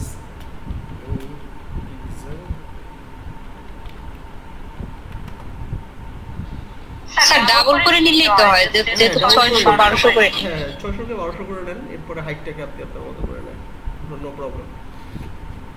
সো এগুলোর স্পেসিফিক আসলে ওইভাবে মাপ না নিলেও হয় আর কি, সমস্যা নাই, এটা কোনো প্রবলেম ক্রিয়েট করে না। 600 পিক্সেল নিলে আসলে খুবই ছোট হয়ে যায় আর কি ডিজাইনটা, এই আর কি। এখানে তো এই যে দেখেন, এটা একটা ইমেল টেমপ্লেট, দেখেন এটা কিন্তু একটা সিম্পল ইমেল টেমপ্লেট। এই ইমেলটার দেখেন সাইজ যাই হোক না কেন, ও মিডল অ্যালাইন বরাবর ঠিক করে নিছে, বাকি যেখানে ডিজাইন নেই এগুলো কিন্তু ব্ল্যাঙ্ক আছে। সো এটা কোনো প্রবলেম না, ঠিক আছে, এটার জন্য কোনো সমস্যা হবে না। সো আপনি আপনার মতো করে সাইজটা নিতে পারবেন, এবং এটার হাইটটা আপনি আপনার মতো করে দিতে পারবেন, যতটুকু ইচ্ছা আপনি ততটুকু হাইট দিতে পারবেন। এই টোটালটাই কিন্তু একটা ইমেল টেমপ্লেট, যেখানে দেখেন আপনার এখানে এই যে কালার আছে, টেক্সট আছে, এখানে ক্লিকেবল লিঙ্ক আছে, এগুলো ক্লিকেবল লিঙ্ক, এবং এখানে ক্লিক করলে এটা আপনাকে ওদের ওয়েবসাইটে লগ ইন করতে নিয়ে যাবে, প্রত্যেকটা জিনিসই, ঠিক আছে। সো এটা একটা ইমেল টেমপ্লেট, অলরাইট। ফ্রিল্যান্সার, তারপর ম্যাচিং ইউর স্কিলস, এখানে ক্লিকেবল বাটন আছে। ফ্রিল্যান্সার, এখানে ক্লিক করলে ফ্রিল্যান্সারের ওয়েবসাইটে নিয়ে যাবে। সো এই জিনিসগুলোই হচ্ছে আপনার ইমেল টেমপ্লেট। এগুলোকে আরও সুন্দর করা যায়, আরও ক্রিয়েটিভ করা যায়, বিভিন্ন অফার টফার দিয়ে, তারপরে অনেক কিছু করা যায় আসলে। আচ্ছা সো মৌসুমি আপু না, সাবিনা আপু, কালারফুলও তো করা যায়। জি জি, আপু বুঝতে পারিনি। স্যার বলছি যে কালারফুলও করা যায়। কালারফুলও করা যায়, এক্স্যাক্টলি। এই কাজগুলো আপনারা এই ফটোশপে করে দেন হচ্ছে গিয়ে আপনাদের এটাকে নিয়ে আসতে হয় আর কি। যেমন এখানে কিছু অপশনস আছে, আপনারা দেখেন। এখানে আপনারা ধরেন যে নতুন একটা ইমেল যদি ক্রিয়েট করতে চান, নতুন একটা ইমেল কম্পোজে ক্লিক করলে এই যে এখানে কিছু অপশনস পাবেন আপনারা, যেমন এই যে এই জায়গাটায় বেশ কিছু অপশনস রয়েছে। এই অপশনগুলো ব্যবহার করেই কিন্তু আসলে আপনারা এই ইমেল টেমপ্লেটগুলো ইনস্টল করে, ইমেল টেমপ্লেটগুলো আপনার ডিজাইন করে আর কি হাবিজাবি। এখানে ইনসার্ট লিঙ্ক টিঙ্ক দিয়ে হাবিজাবি এগুলো করে। এখানে মোর অপশনে ক্লিক করলে আরও অনেক কিছু আছে, এই যে সোশ্যাল আপডেটস, মানে অনেক কিছু করা যায় আসলে। স্মার্ট কম্পোজ, ফিডব্যাক, এগুলো দিয়ে ইমেল টেমপ্লেট তৈরি করে। আমি আসলে কখনো ইমেল টেমপ্লেট নিয়ে কাজ করি নাই, মানে কাজ করি নাই কেন, মানে কাজ পাই নাই, এই কারণে ইমেল টেমপ্লেট নিয়ে কাজ করা হয় নাই আর কি। মানে বাংলাদেশেও লাগে নাই, প্লাস আমি ফ্রিল্যান্সিং করছি, সেখানেও আমি ইমেল টেমপ্লেট নিয়ে আসলে কাজ করি নাই। সো যার জন্য এটার ডিজাইন করতে পারবো, নো প্রবলেম, যে কোনো ডিজাইনই পারবো, বাট এটার অ্যাপ্লাই করাটা আসলে একটু আমার জন্য চ্যালেঞ্জিং, যেটা কীভাবে অ্যাপ্লাই করে অ্যাকচুয়ালি এটা কি জানতে হবে। সো এই আর কি বিষয়। আচ্ছা,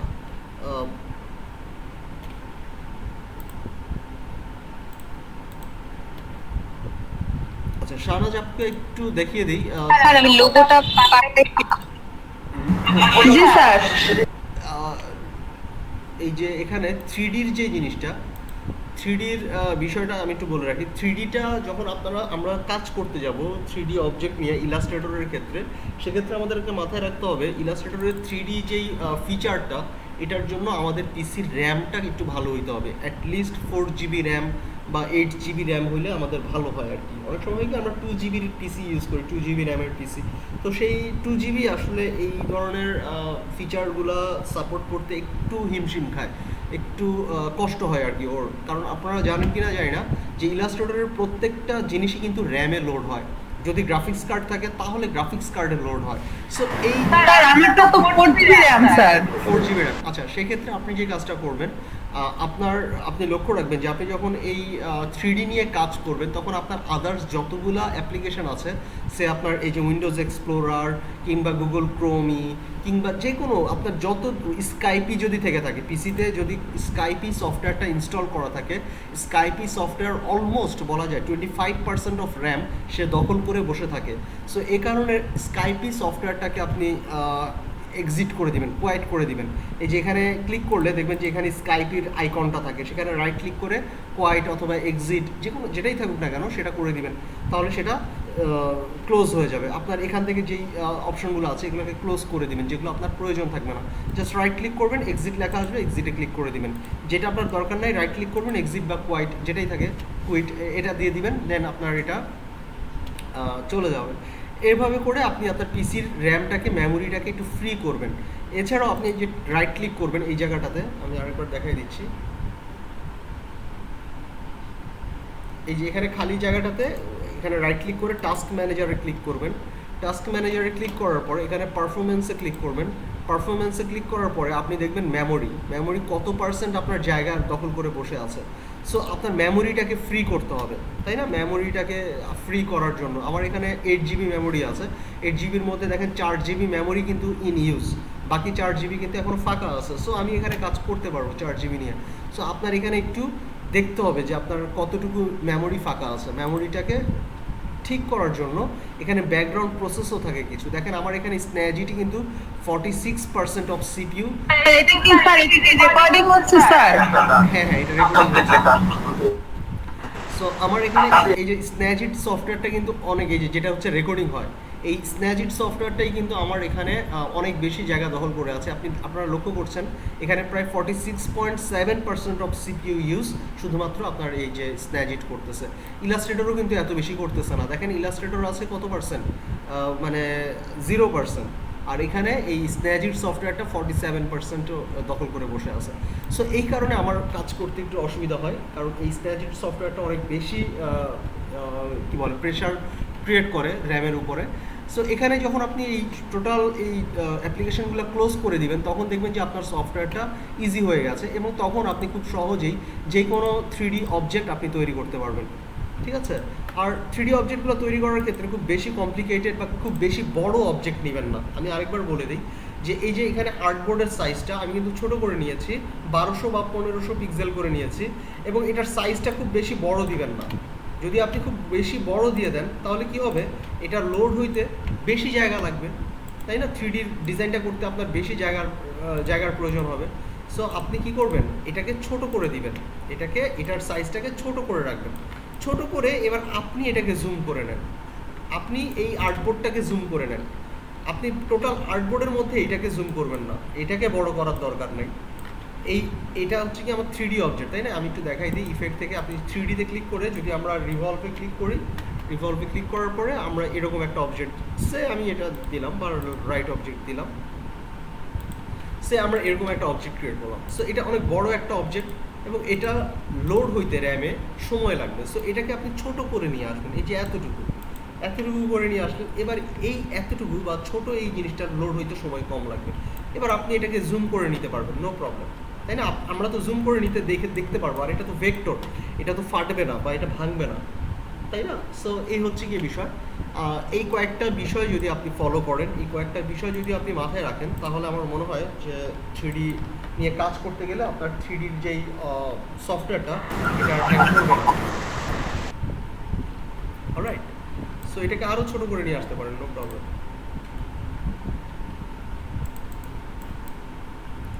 আমরা একটু ছোট করে নিয়ে আসতে, ছোট করলে কোনো সমস্যা নেই, এটা ফাটবে না বা এটা কোনো প্রবলেম হবে না। সো এই হচ্ছে গিয়ে বিষয়, এভাবে করে কাজ করবেন আর কি। আপু বুঝতে পেরেছেন? জি স্যার, বুঝতে পেরেছি স্যার। এবার একটু ট্রাই করে দেখবেন যে ঠিক আছে কিনা বা কোনো সমস্যা হচ্ছে কিনা এখনো। যদি সমস্যা হয় জানাবেন, সমস্যা নেই।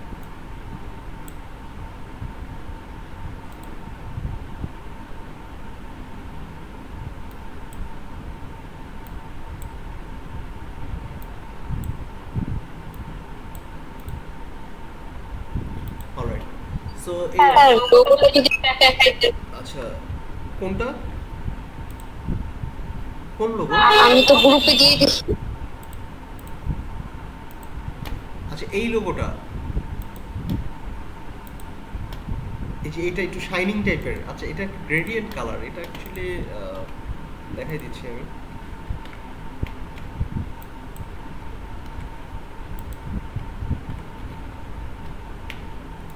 আচ্ছা, এই লোগোটা তৈরি করার জন্য কি করা হয়েছে দেখেন, এটা টোটালটাই একটা একটা রেক্ট্যাঙ্গেল, তাই না? টোটালটাই একটা রেক্ট্যাঙ্গেল এবং এই রেক্ট্যাঙ্গেলের ভেতরে আপনার আরও রেক্ট্যাঙ্গেল রয়েছে, তাই না? এই যে একটা, দুইটা, তিনটা এবং রাউন্ডেড রেক্ট্যাঙ্গেল, এগুলো সবগুলাই।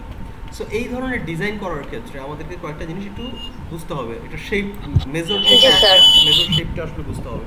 সো মেজর শেপটা হচ্ছে গিয়ে কি আমাদের এই যে রেক্ট্যাঙ্গেল। অলরাইট, সো এই যে রেক্ট্যাঙ্গেলটা ফার্স্ট অফ অল আমরা ড্র করে নিলাম। ড্র করে নেওয়ার পর আমাদের নেক্সট যে কাজটা রয়েছে এই রেক্ট্যাঙ্গেলের সাইডগুলোকে রাউন্ডেড করা। সো আমরা সাইডগুলোকে রাউন্ডেড করে নিলাম। অলরাইট, সাইড রাউন্ডেড হয়ে গেল। রাউন্ডেড হয়ে যাওয়ার পরে আমরা যে কাজটা করব সেটা হচ্ছে গিয়ে এখান থেকে এটাকে ইউনাইট করে নিব। এই যে ইউনাইট করে নিলাম, ইউনাইট করে ফেললাম। ইউনাইট করার পরে আমরা এটার কালারটাকে চেঞ্জ করে দিলাম। আপাতত যে কোনো একটা কালার রাখি, আমরা একটু ব্লু কালার রাখি। অলরাইট, এরপরে আমাদেরকে নেক্সট যে কাজটা রয়েছে, নেক্সট কাজটা হচ্ছে গিয়ে এখান থেকে আমরা এটাকে স্ট্রোক কালারে নিয়ে আসতে পারি, অথবা আমরা এটাকে অবজেক্টে ক্লিক করে আমরা এখান থেকে পাতে ক্লিক করে, অফসেট পাতে ক্লিক করে আমরা এখান থেকে ভেতরের দিকে একটা শেপ নিয়ে আসতে পারি, কাইন্ড অফ এরকম। ক্লিয়ার? বা আরেকটা চিকন করে যদি আনি, এরকম দিয়ে ওকেতে ক্লিক করে দিলাম। সো এই যে এখানে একটা নতুন শেপ তৈরি করে ফেললাম এবং এটার কালারটাকে আমরা একটু ডার্ক কালার করে দিলাম। অলরাইট, সো এরকম একটা ডার্ক কালার আমরা করে নিলাম। এটাকে আমরা একটু বড় করে নিতে পারি। আচ্ছা, যাই হোক, এরকম একটাই রাখি, নো প্রবলেম। সো এইভাবে আমরা একটা শেপ তৈরি করে নিতে পারি। এরপর আমরা যে কাজটা করতে পারি সেটা হচ্ছে কি আমরা এটাকে কপি করে আরেকটা কপি করে নিয়ে আসবো, নিয়ে এসে এইটার কালারটাকে আমরা একটু ডার্ক এই কালারটা করে নিয়ে আসি এবং এইটাকে আমরা এখানে রাখি, রেখে এটাকে একটু এখানে রাখি, রেখে আমরা যে কাজটা করব এটাকে শিফট চেপে আমরা এইভাবে একটা কপি করব এবং এইভাবে একটা কপি করব এবং এটাকে আমরা এই বরাবর রেখে দেব।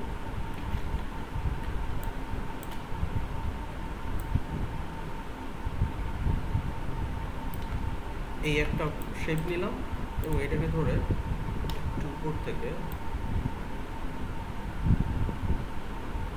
এই একটা শেপ নিলাম, করে নিয়ে আসি।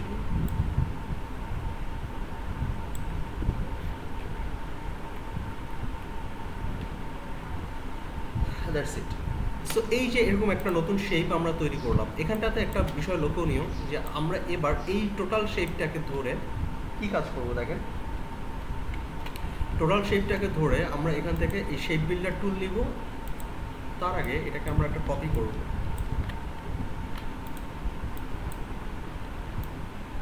কপি করলাম। কপি করার পর আমরা এখান থেকে এটাকে একটা সেকেন্ড, এটা হয়নি। এই যে কপিটা করলাম না, এবার এটাকে আমরা আবার এই পাশে নিয়ে আসবো। সেম জিনিসটাই আবার এই পাশে আমরা রাখবো। এরকম দুইটা কপি রাখবো। রাখার পরে এবার টোটাল জিনিসটাকে আমরা সিলেক্ট করব। সিলেক্ট করার পরে আমরা যে কাজটা করবো, এখান থেকে শেপ বিল্ডার টুলটা নিব। শেপ বিল্ডার টুলটা নিয়ে আমরা এই যে এই বরাবর এটাকে সিলেক্ট করে আমরা এইরকমটা রাখবো। অলরাইট, এরকম একটা শেপ রাখলাম। এরপরে বাকি যে জিনিসটা রয়েছে, সরি, এটা ক্লিক করলাম, এটা এবং এটাকে সিলেক্ট করলাম। কি ব্যাপার, আচ্ছা সেট দিচ্ছি। এগুলোকে একটু বড় করে নিয়ে আসতে হবে, হালকা একটু বড়, তা না হলে জিনিসটা হবে না। উপর থেকে নিচে একটু ছোট করে নিয়ে আসতে হবে। That's it. এবার হবে। এই টোটাল জিনিসটাকে সিলেক্ট করলাম। সিলেক্ট করার পরে আমরা এখান থেকে শেপ বিল্ডার টুলটা নিলাম। শেপ বিল্ডার টুলটা নেওয়ার পরে এই যে এখানে যা কিছু আছে এই সব কিছু আমরা ডিলিট করে দিই। এটার ভেতরকার যে জিনিসগুলো রয়েছে সবগুলো ডিলিট করে দিলাম। অলরাইট, এরপরে এই পোর্শনটাকে, এই বাইরের অংশটাকেও ডিলিট করে দিই, সেগুলো পরে করতেছি। এই পোর্শনটা এবং এই পোর্শনটা, এই দুইটা পোর্শনকে আমরা এইভাবে মিলাই দিব। এই পোর্শনটা এবং উপরের পোর্শনটা, এই দুইটাকে আমরা এইভাবে মিলাই দিব। অলরাইট, সো এখানে দুইটা হয়ে গেল, এটা একটা, এইটা একটা, এবং বাড়তি যে অংশগুলো রয়েছে এগুলো আমরা ফেলে দিব, বাড়তি অংশের দরকার নেই। অলরাইট, সো আমাদের এই মেইন যে শেপটা এটা কিন্তু তৈরি হয়ে গেছে, এবং এটার কালারও আমরা এবার গ্রেডিয়েন্ট কালার অ্যাপ্লাই করে ঠিক করে ফেলতে পারবো, নো প্রবলেম। ক্লিয়ার? সো আমি এখানে কালারটাকে একটু চেঞ্জ করে দিচ্ছি, এটার কালারটাকে একটু ডার্ক কালার করে দিচ্ছি, এবং এটার কালারটাকে আমি একটু লাইট কালার করে দিচ্ছি। অলরাইট, সো এইরকম একটা কালার বা এইরকম একটা জিনিস শেপ আমরা তৈরি করে নিলাম। এরপর আমরা এটাকে শিফট চেপে এখানে একটা কপি করে নিব। কপি করে আমরা এটাকে 90 ডিগ্রি অ্যাঙ্গেলে রোটেট করে নিব, বা 90 ডিগ্রি অ্যাঙ্গেলেই রোটেট, বা 45 ডিগ্রি অ্যাঙ্গেলে রোটেট করে নিই। 45 ডিগ্রি অ্যাঙ্গেলে রোটেট করে নিলাম। অলরাইট, এবং এইটাকে, এটা কি গ্রুপ আছে না? হ্যাঁ, না গ্রুপ নাই, গ্রুপ করে নিতে হবে। কন্ট্রোল জি, এটাকে কন্ট্রোল জি। এরপর এই দুটাকে সিলেক্ট করে আমরা সেন্টার অ্যালাইন করে নিলাম। এরপর আবার এটাকে আমরা কন্ট্রোল সি, কন্ট্রোল এফ দিয়ে পেস্ট করে নিলাম। এরপরে এটাকেও 45 ডিগ্রি অ্যাঙ্গেলে রোটেট করে নিলাম, এরকম। ঠিক আছে? সো এইভাবে আমরা নিতে পারি, চাইলে আরেকটু এইভাবে নিয়ে আসতে পারি, আরেকটু রোটেট করে নিয়ে আসতে পারি। আই গেস এইভাবে রাখতে পারি আমরা, নো প্রবলেম। এরপরে আমরা যে কাজটা করব সেটা হচ্ছে গিয়ে এখান থেকে এই টোটাল জিনিসটাকে সিলেক্ট করে, এবার হচ্ছে গিয়ে আমাদের নেক্সট কাজটা কি? নেক্সট কাজটা হচ্ছে গিয়ে খুবই সিম্পল। এটাকে একটা কপি করে নিয়ে আসবো আমরা, এইভাবে একটা কপি করে নিয়ে আসলাম। এটা আলাদা একটা কপি থাকলো, ওকে, দুইটা কপি রাখলাম আমরা। দুইটা কপি করে এবার আমাদের নেক্সট যে কাজটা সেটা হচ্ছে কি এখান থেকে শেপ বিল্ডার টুলটা নেওয়া। শেপ বিল্ডার টুলটা নিয়ে আমরা যে কাজটা করব, এখান থেকে এটাকে আমরা এভাবে ফেলে দিব। অলরাইট, এরপরে আমরা এই পোর্শনটাকে ফেলে দিব। অলরাইট, এরপরে আমরা এই পোর্শনটাকে ফেলে দিব। ক্লিয়ার? এই পোর্শনগুলোকে ফেলে দিব। এটা থাকবে, এটা থাকবে না, এটা ফেলে দিব। এটা ফেলে দিলাম, সরি, এটা থাকবে, এটাও থাকবে, এটা ফেলে দিলাম। That's it. সো এই যে একটা শেপ আমরা তৈরি করলাম, এটা ভুল করে ফেলছি, এই জিনিসটা থাকবে, তাই না? এই জিনিসটা তো থাকবে, এই জিনিসটা থাকবে, শুধুমাত্র এখান থেকে শেপ বিল্ডার টুল থেকে এটা থাকবে না, এটা ফেলে দিব। এবং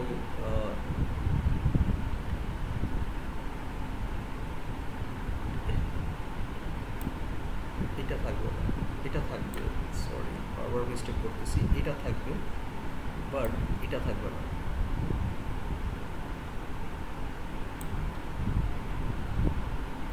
এটা থাকবে,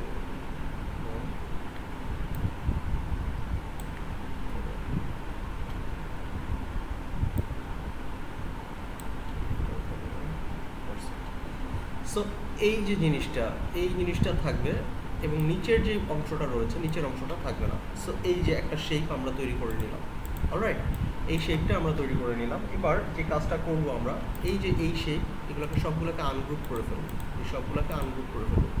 এই শেপ এইটা এগুলোকে একটা গ্রুপ করে ফেলবো এবং এগুলোকে সরি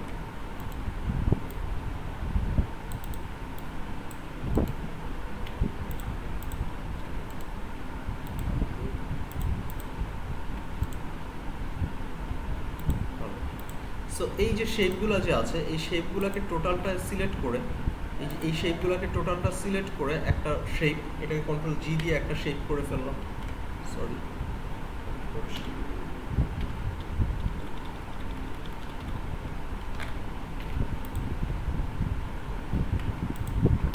একটু কনফিউজিং মনে হতে পারে, আসলে টেনশনের কোনো কারণ নেই, এটা খুবই সহজ জিনিস।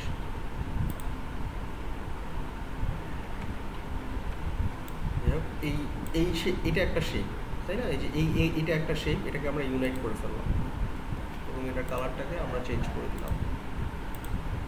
এরপর এই টোটালটাকে সিলেক্ট করে আমরা একটা গ্রেডিয়েন্ট কালার অ্যাপ্লাই করে দিব। যে এখানে যে গ্রেডিয়েন্ট কালারটা রয়েছে এই গ্রেডিয়েন্ট কালারটাই আমরা এখান থেকে অ্যাপ্লাই করে দিব। সো গ্রেডিয়েন্ট কালারটা অ্যাপ্লাই করার জন্য আমরা এখানে এই কালারটা নিলাম, এখানে ব্ল্যাক কালার থেকে আমরা একটু ডার্ক ব্লু কালার অ্যাড করে দিই।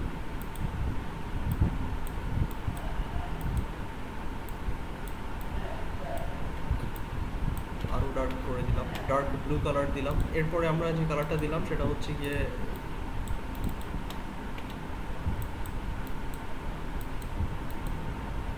ব্লু কালারটা দিলাম। এরপরে আমরা আবার এই ডার্ক ব্লুটাকে রিপিট করলাম এই জায়গাটায়, দেন আমরা আবার এই কালারটাকে রিপিট করলাম এই জায়গাটায় এবং এখানটায় আমরা একটু লাইট কালার অ্যাপ্লাই করে দিলাম। এরপরে আমরা এখান থেকে এই গ্রেডিয়েন্ট টুলটা নিয়ে আমরা জাস্ট এই বরাবর একটা লাইন ড্র করে দিলাম। সো আমাদের এরকম একটা লাইন চলে আসলো। এরকম লাইন চলে আসার পরে আমরা এই গ্রেডিয়েন্ট টুলটা সিলেক্ট করে আমরা এখান থেকে কালারটাকে একটু ঠিক করে নিতে পারি। এই কালারটাকে এখানে নিয়ে আসতে পারি, এই কালারটাকে আমরা এইভাবে দিতে পারি। সো এই যে একটা গ্রেডিয়েন্ট কালার এইভাবে আমরা অ্যাপ্লাই করে দিলাম। সো আমাদের এখানে এই কালারটা তৈরি হয়ে গেল। নেক্সট যে কালারটা রয়েছে এখানে, এই কালারটাকে আমরা সেভ করে নিই, এই কালারটাকে আমরা সেভ করে নিলাম, এই কালারটা সেভ করে নিই। এরপরে বাদ বাকি যে অংশটা রয়েছে বাদ বাকি অংশগুলোও কিন্তু আপনার আলাদা আলাদা পোর্শন, যেমন এটা একটা পোর্শন, এটা একটা পোর্শন, এই যে একটা পোর্শন, এটা কিন্তু একটু লাইটিং পোর্শন, তাই না? আমরা সেম কালারটাই অ্যাপ্লাই করলাম, সেম কালারটা অ্যাপ্লাই করে আমরা জাস্ট এখান থেকে এইভাবে কালারটা দিয়ে দিব লেফট থেকে রাইটে। সো এইভাবে কালারটা আমরা অ্যাপ্লাই করে দিলাম। সো আপনারা দেখতে পাচ্ছেন যে এখানে এই কালারটা অ্যাপ্লাই হয়ে গেছে। এটাকে ইউনাইট করে দিলে ইউনাইট করে দিতে পারেন, নো প্রবলেম। এখানে এই কালারটা এইভাবে অ্যাপ্লাই করে দিলাম, অলরাইট। সো এই যে এখানে এই কালারটা অ্যাপ্লাই হয়ে গেছে। এরপরে যে অংশটা রয়েছে এই অংশটা সিলেক্ট করতে হবে। এই অংশটা সিলেক্ট করে এটাকেও ইউনাইট করে দিতে পারি, সরি এটা বাদে এটাকে ইউনাইট করে নিয়ে আসতে পারি। ইউনাইট করে নেওয়ার পরে আমরা এই সেম কালার টোনটাই আবার দিতে পারি এবং এখান থেকে কালারটা দিব আমরা এইভাবে উপর থেকে নিচের দিকে, অলরাইট। এবং উপর থেকে নিচের দিকে যখন কালারটা দিলাম, দেওয়ার পরে আমাদেরকে একটা বিষয় মাথায় রাখতে হবে যে এইখানে কালারটাকে আমাদেরকে ঘুরাই দিতে হবে এরকম। এই পাশটা থাকবে ব্ল্যাক, এই পাশটা থাকবে হোয়াইট। সো এই হচ্ছে গিয়ে বিষয়। এইভাবে আমরা ব্ল্যাক কালারটাকে নিয়ে আসলাম, নিয়ে এসে আমরা এখান থেকে এইভাবে করে দিলাম, অলরাইট। সো আমাদের এই কালারটা অ্যাপ্লাই হয়ে গেল। নেক্সট যেই কাজটা করতে হবে সেটা হচ্ছে খুবই সহজ। এটাকে সিলেক্ট করে আমরা এটাকেও একটা কপি করে নিয়ে আসতে পারি, এটাকে জাস্ট আমরা যে কাজটা করব, আমরা এটাকে এইভাবে 90 ডিগ্রি অ্যাঙ্গেলে রোটেট করে দিব। রোটেট করে দিয়ে আমরা যদি এটাকে এইভাবে রাখি তাহলেই কিন্তু আপনি লক্ষ্য করবেন যে এইভাবে এটার একটা শেপ তৈরি হয়ে যাবে। এবং এটাকে এই বরাবর যদি আমরা বসাই এরকম একটু বামে নিয়ে আসি। সো এই যে শেপটা আমরা তৈরি করলাম, এটা কি শুধু পজিশন মতো বসাতে হবে, এখন আর কোনো কাজ নেই। সো এই যে পজিশন মতো বসালাম, বসানোর পরে আপনারা লক্ষ্য করছেন আর একটু কাজ বাকি আছে, গ্রুপ করে ফেলি একটা।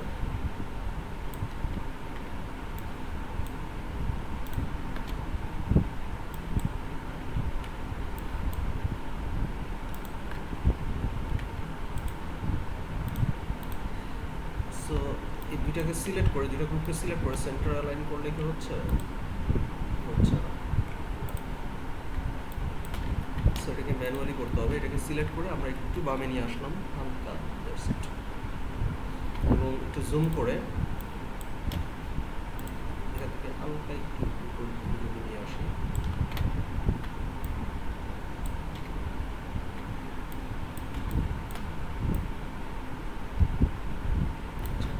এখানে ক্লিক করতে হবে, ক্লিক করে এখানে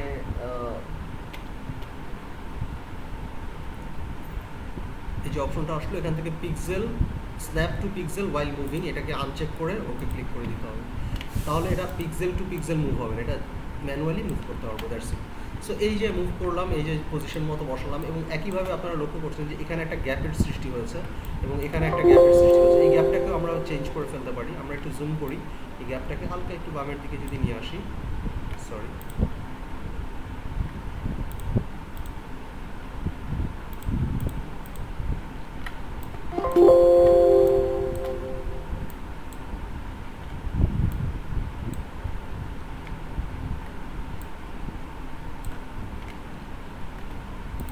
গ্রুপ সহ চিহ্ন উঠতেছে, তাই না?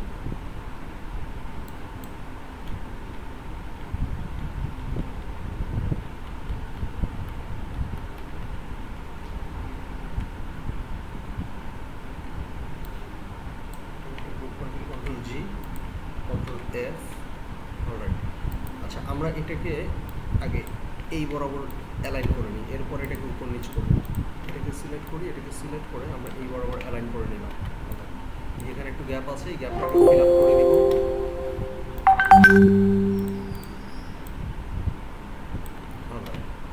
সো এই বরাবর আমরা অ্যালাইন করে নিলাম। নেওয়ার পরে এবার আমরা উপর নিচ করবো, তাই না? উপর নিচটা আমরা কোথা থেকে করবো? এই যে এখানে ক্লিক করলাম, ক্লিক করে এবার আমরা এটাকে এইভাবে উপর দিকে উঠাই নিয়ে আসবো, দ্যাটস ইট। সো এই যে এখন আমাদের এটা অ্যালাইন হয়ে গেছে, এখন আর কোনো সমস্যা নেই, এখন সেম জিনিস, রাইট?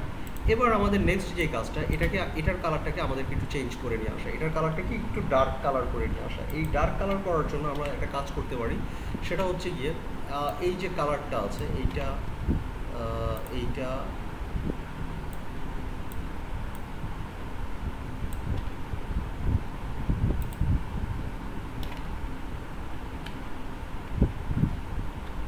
গ্রুপ করে ফেলি।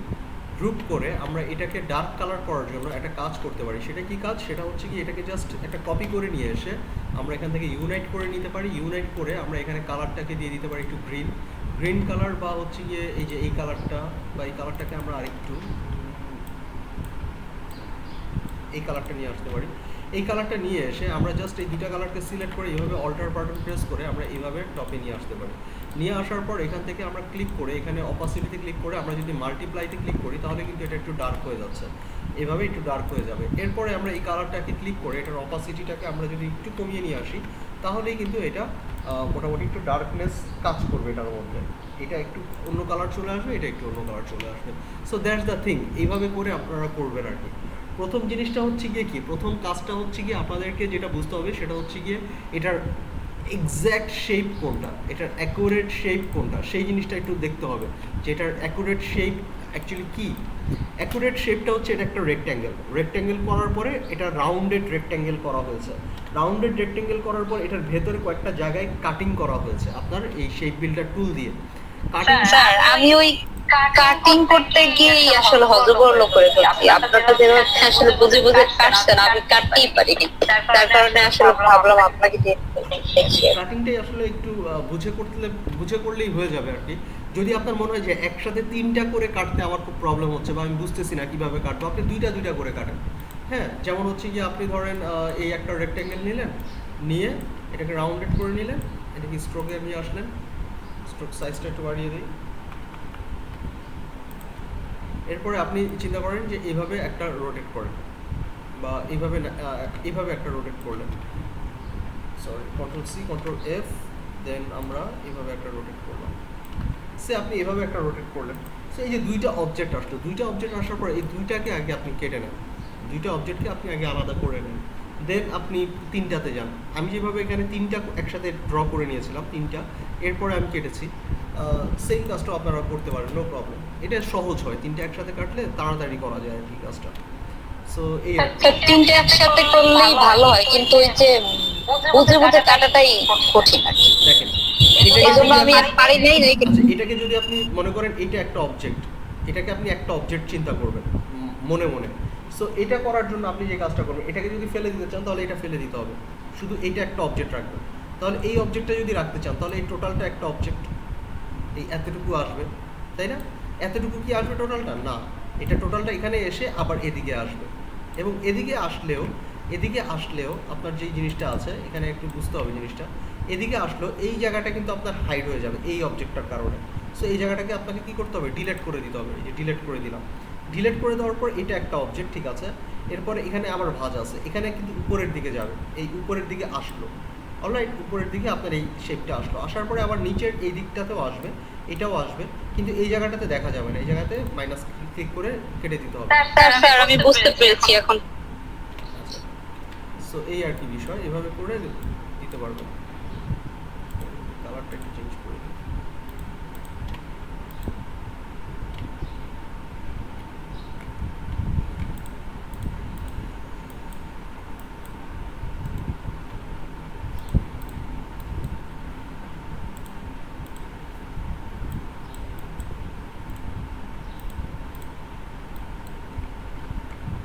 আচ্ছা, আর কারো কোনো সমস্যা থাকলে বলতে পারেন, আর যদি কারো কোনো প্রবলেম থাকে বলতে পারবেন, নো প্রবলেম।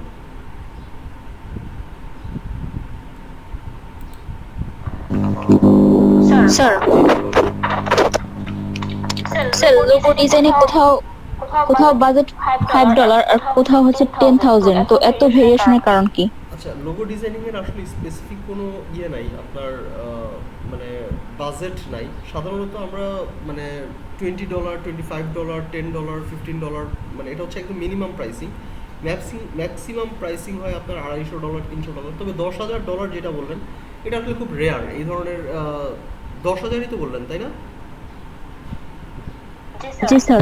10,000 এটা আসলে খুব রেয়ার, এটা অনেকেই দেয়, এটা আসলে ফেক। এই 10,000 এটা হচ্ছে ফেক, কারণ কি এখানে এই অ্যামাউন্টটা কিছু কিছু অসাধু ইয়ে আছে, মানে বায়ার আছে, এই ধরেন আমাদের মতোই আর কি, বাঙালি বা ফরেনার, যাই হোক। বিশেষ করে এইগুলো এশিয়ান কান্ট্রিগুলোর পিপলরাই করে, যে আপনার বিভিন্ন বড় একটা ইয়ে অ্যামাউন্টের ইয়ে দিয়ে দেয়, আপনার একটা জব পোস্ট দিয়ে দেয়। তখন হচ্ছে কি ফ্রিল্যান্সাররা কী করে, একটু মানে এতগুলো টাকা চিন্তা করে যে একটু ট্রাই করে দেখি পাই কিনা, পাইলেও পাইতে পারি, এরকম একটা বিষয়। তো তখন তারা বিট করার পরে তাদেরকে বলা হয় যে আপনারা একটা ডেমো করে পাঠান আমাদেরকে, দেখি আপনার কাজ আগে দেখি, এটা অনেক বিগ বাজেটের কাজ, আগে আপনার একটা ডেমো করে দেখেন, পাঠান, যদি আমাদের ভালো লাগে দেন আমরা আপনাকে কাজ দিব। সো আপনি তো চিন্তা করলেন যে একটা ডেমো বানাইতে আর কী লাগে, $10,000, $10,000 সো একটু পাঠাই। সো আপনি পাঠালেন, পাঠানোর পরে সে ডেমো দেখলো, ডেমো দেখার পরে আপনাকে বললো যে না এরকম পছন্দ হয়নি। এরকম আপনার মতো আরও মনে করেন যে 100-150 ফ্রিল্যান্সার কিন্তু এখানে পাঠাচ্ছে ওদের কাছে। সো এটা হচ্ছে একটা ভাওতাবাজি, মানে কাইন্ড অফ অনলাইন ভাওতাবাজি, যে পার্সোনাল কাজগুলো আপনার এরকম কিছু লোক আছে যে $10, $15 বাঁচানোর জন্য সেই ধরনের ট্রিক্সগুলো করে আর কি। সো এটা অ্যাকচুয়ালি আনইথিক্যাল একটা বিষয় আর কি, এটা করে আর কি। সো একটু কেয়ারফুল থাকবেন যখনই আপনাদের কাছে কেউ স্যাম্পল চাইবে, কিংবা আপনাদের কাছে যদি মনে হয় যে পাঠানো যায় পাঠাবেন, যদি মনে হয় যে না এটা ধান্দাবাজি করতে পারে তাহলে পাঠাবেন না, এই আর কি। যেমন আগে প্রথম দিকে আমি অনেক পাঠাইতাম, আমার মনে হইতো আচ্ছা ঠিক আছে, আমাকে যদি টাকা নাও দেয় না দিক সমস্যা নেই, আমি পাঠাই, দেখি কি হয়। সো পাঠাইতাম, তো একটা সময় দেখলাম যে আসলে লাভ হচ্ছে না পাঠায়, মানে এই হচ্ছে, যখনই কেউ স্যাম্পল চায় তখনই আমি মনে করি যে না এটা আসলে মনে হয় না সঠিক কেউ, এরকম আর কি। সো এই আর কি বিষয়। স্যার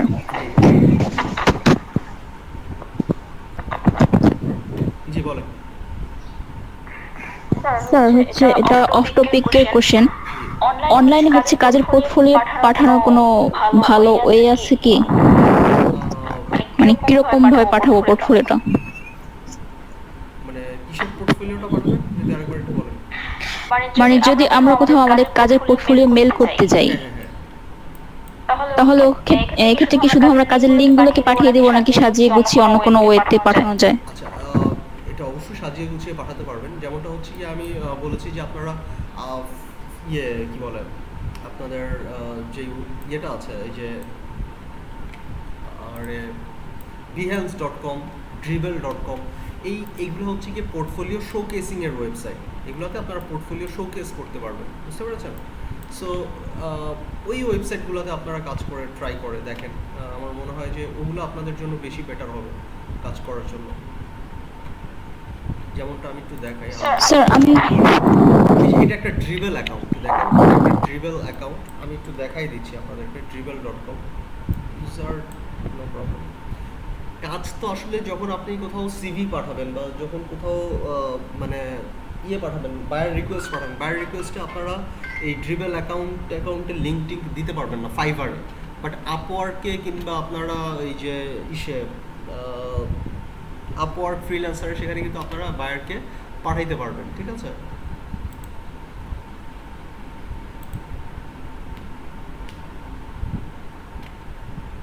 এই যে ধরেন এই যে বেইলি সুলিভান নাকি এটা, যাই হোক হোয়াট এভার, এই যে ওনার এখানে যদি আপনি যান, এটা যদিও একটা প্রো একজন ডিজাইনার, যাই হোক আমি যাই এখানে। ধরেন আপনি যদি এখানে ড্রিবেল একটা অ্যাকাউন্ট ক্রিয়েট করেন, আপনি ওনার মতোই একজন পার্সন হবেন, আপনিও আপনার কাজগুলোকে সাজাতে পারবেন। আমার নেটের অবস্থাটা খুব একটা ভালো না, তাহলে আমি দেখাতাম যে এখানে আসলে প্রত্যেকটা সেক্টর বাই সেক্টর আলাদা করা। যেমন লোগো ডিজাইনিংয়ের একটা পার্ট করবেন আপনি ব্রোশিওর ডিজাইনের একটা পার্ট করবেন, আপনি বিজনেস কার্ড ডিজাইন, আপনি banner, poster, leaflet, social media ad banner, Google ad banner, T shirt design, website UI UX design, mobile application design, game element design, অনেক কিছু আপনি রাখতে পারবেন, মক আপ ডিজাইন, সব কিছু আপনি আলাদা আলাদা ক্যাটাগরি ওয়াইজ আপনি সাজাতে পারবেন। এরপরে আপনি জাস্ট এই যে লিঙ্কটা রয়েছে dribble/বেইলস, এই ধরেন আপনি আপনার নাম দিয়ে দিলেন সাবিনা, ইয়াসমিন, এই ধরনের নাম দিয়ে দিলে তখন আপনি এখান থেকে আপনার এখানে পাঠাতে পারবেন। দেখেন এখানে কি রাইজ আপ, শো আপ, এখানে আলাদা আলাদা করে ফোল্ডার ওয়াইজ আলাদা করেছেন। এবং এখানে মজার ব্যাপার হচ্ছে ড্রিবেল অ্যাকাউন্টেও থেকেও কিন্তু হায়ার করতে পারবে। আপনার সাথে সরাসরি কোনো একজন বায়ার আপনার সাথে কন্ট্যাক্ট করে আপনার কাজ যদি পছন্দ হয় আপনাকে কন্ট্যাক্ট করতে পারবে। যেমন এখানে হচ্ছে গিয়ে কি রাইজ আপ, শো আপ, এটা হচ্ছে যদি আপনি ক্লিক করেন, এই যে ওর এই ডিজাইনটা, এই যে এই ধরনের ডিজাইনটা, এগুলো কি খুব বেশি কমপ্লিকেটেড ডিজাইন? এগুলো পারা যাবে না। দেখেন এই যে এখানে যে ডিজাইনগুলো আছে, এগুলো পারবো আমরা? এই ডিজাইনগুলো পারবেন আপনারা? হ্যালো, এই ডিজাইনটা পারবেন?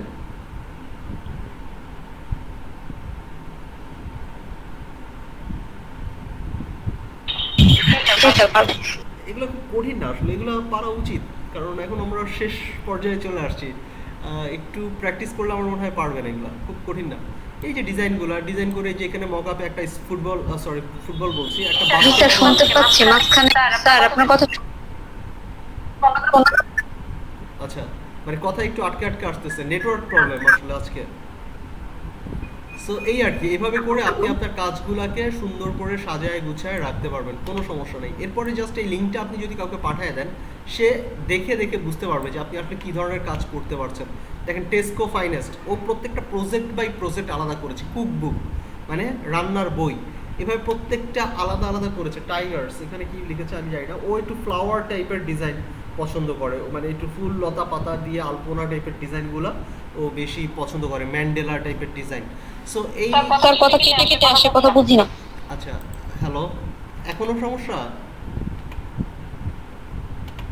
নেটওয়ার্ক তো চলে গেল। আর আপনার কথা বোঝা যাচ্ছে না। এখন ঠিক আছে? এখন ঠিক আছে না? হ্যালো,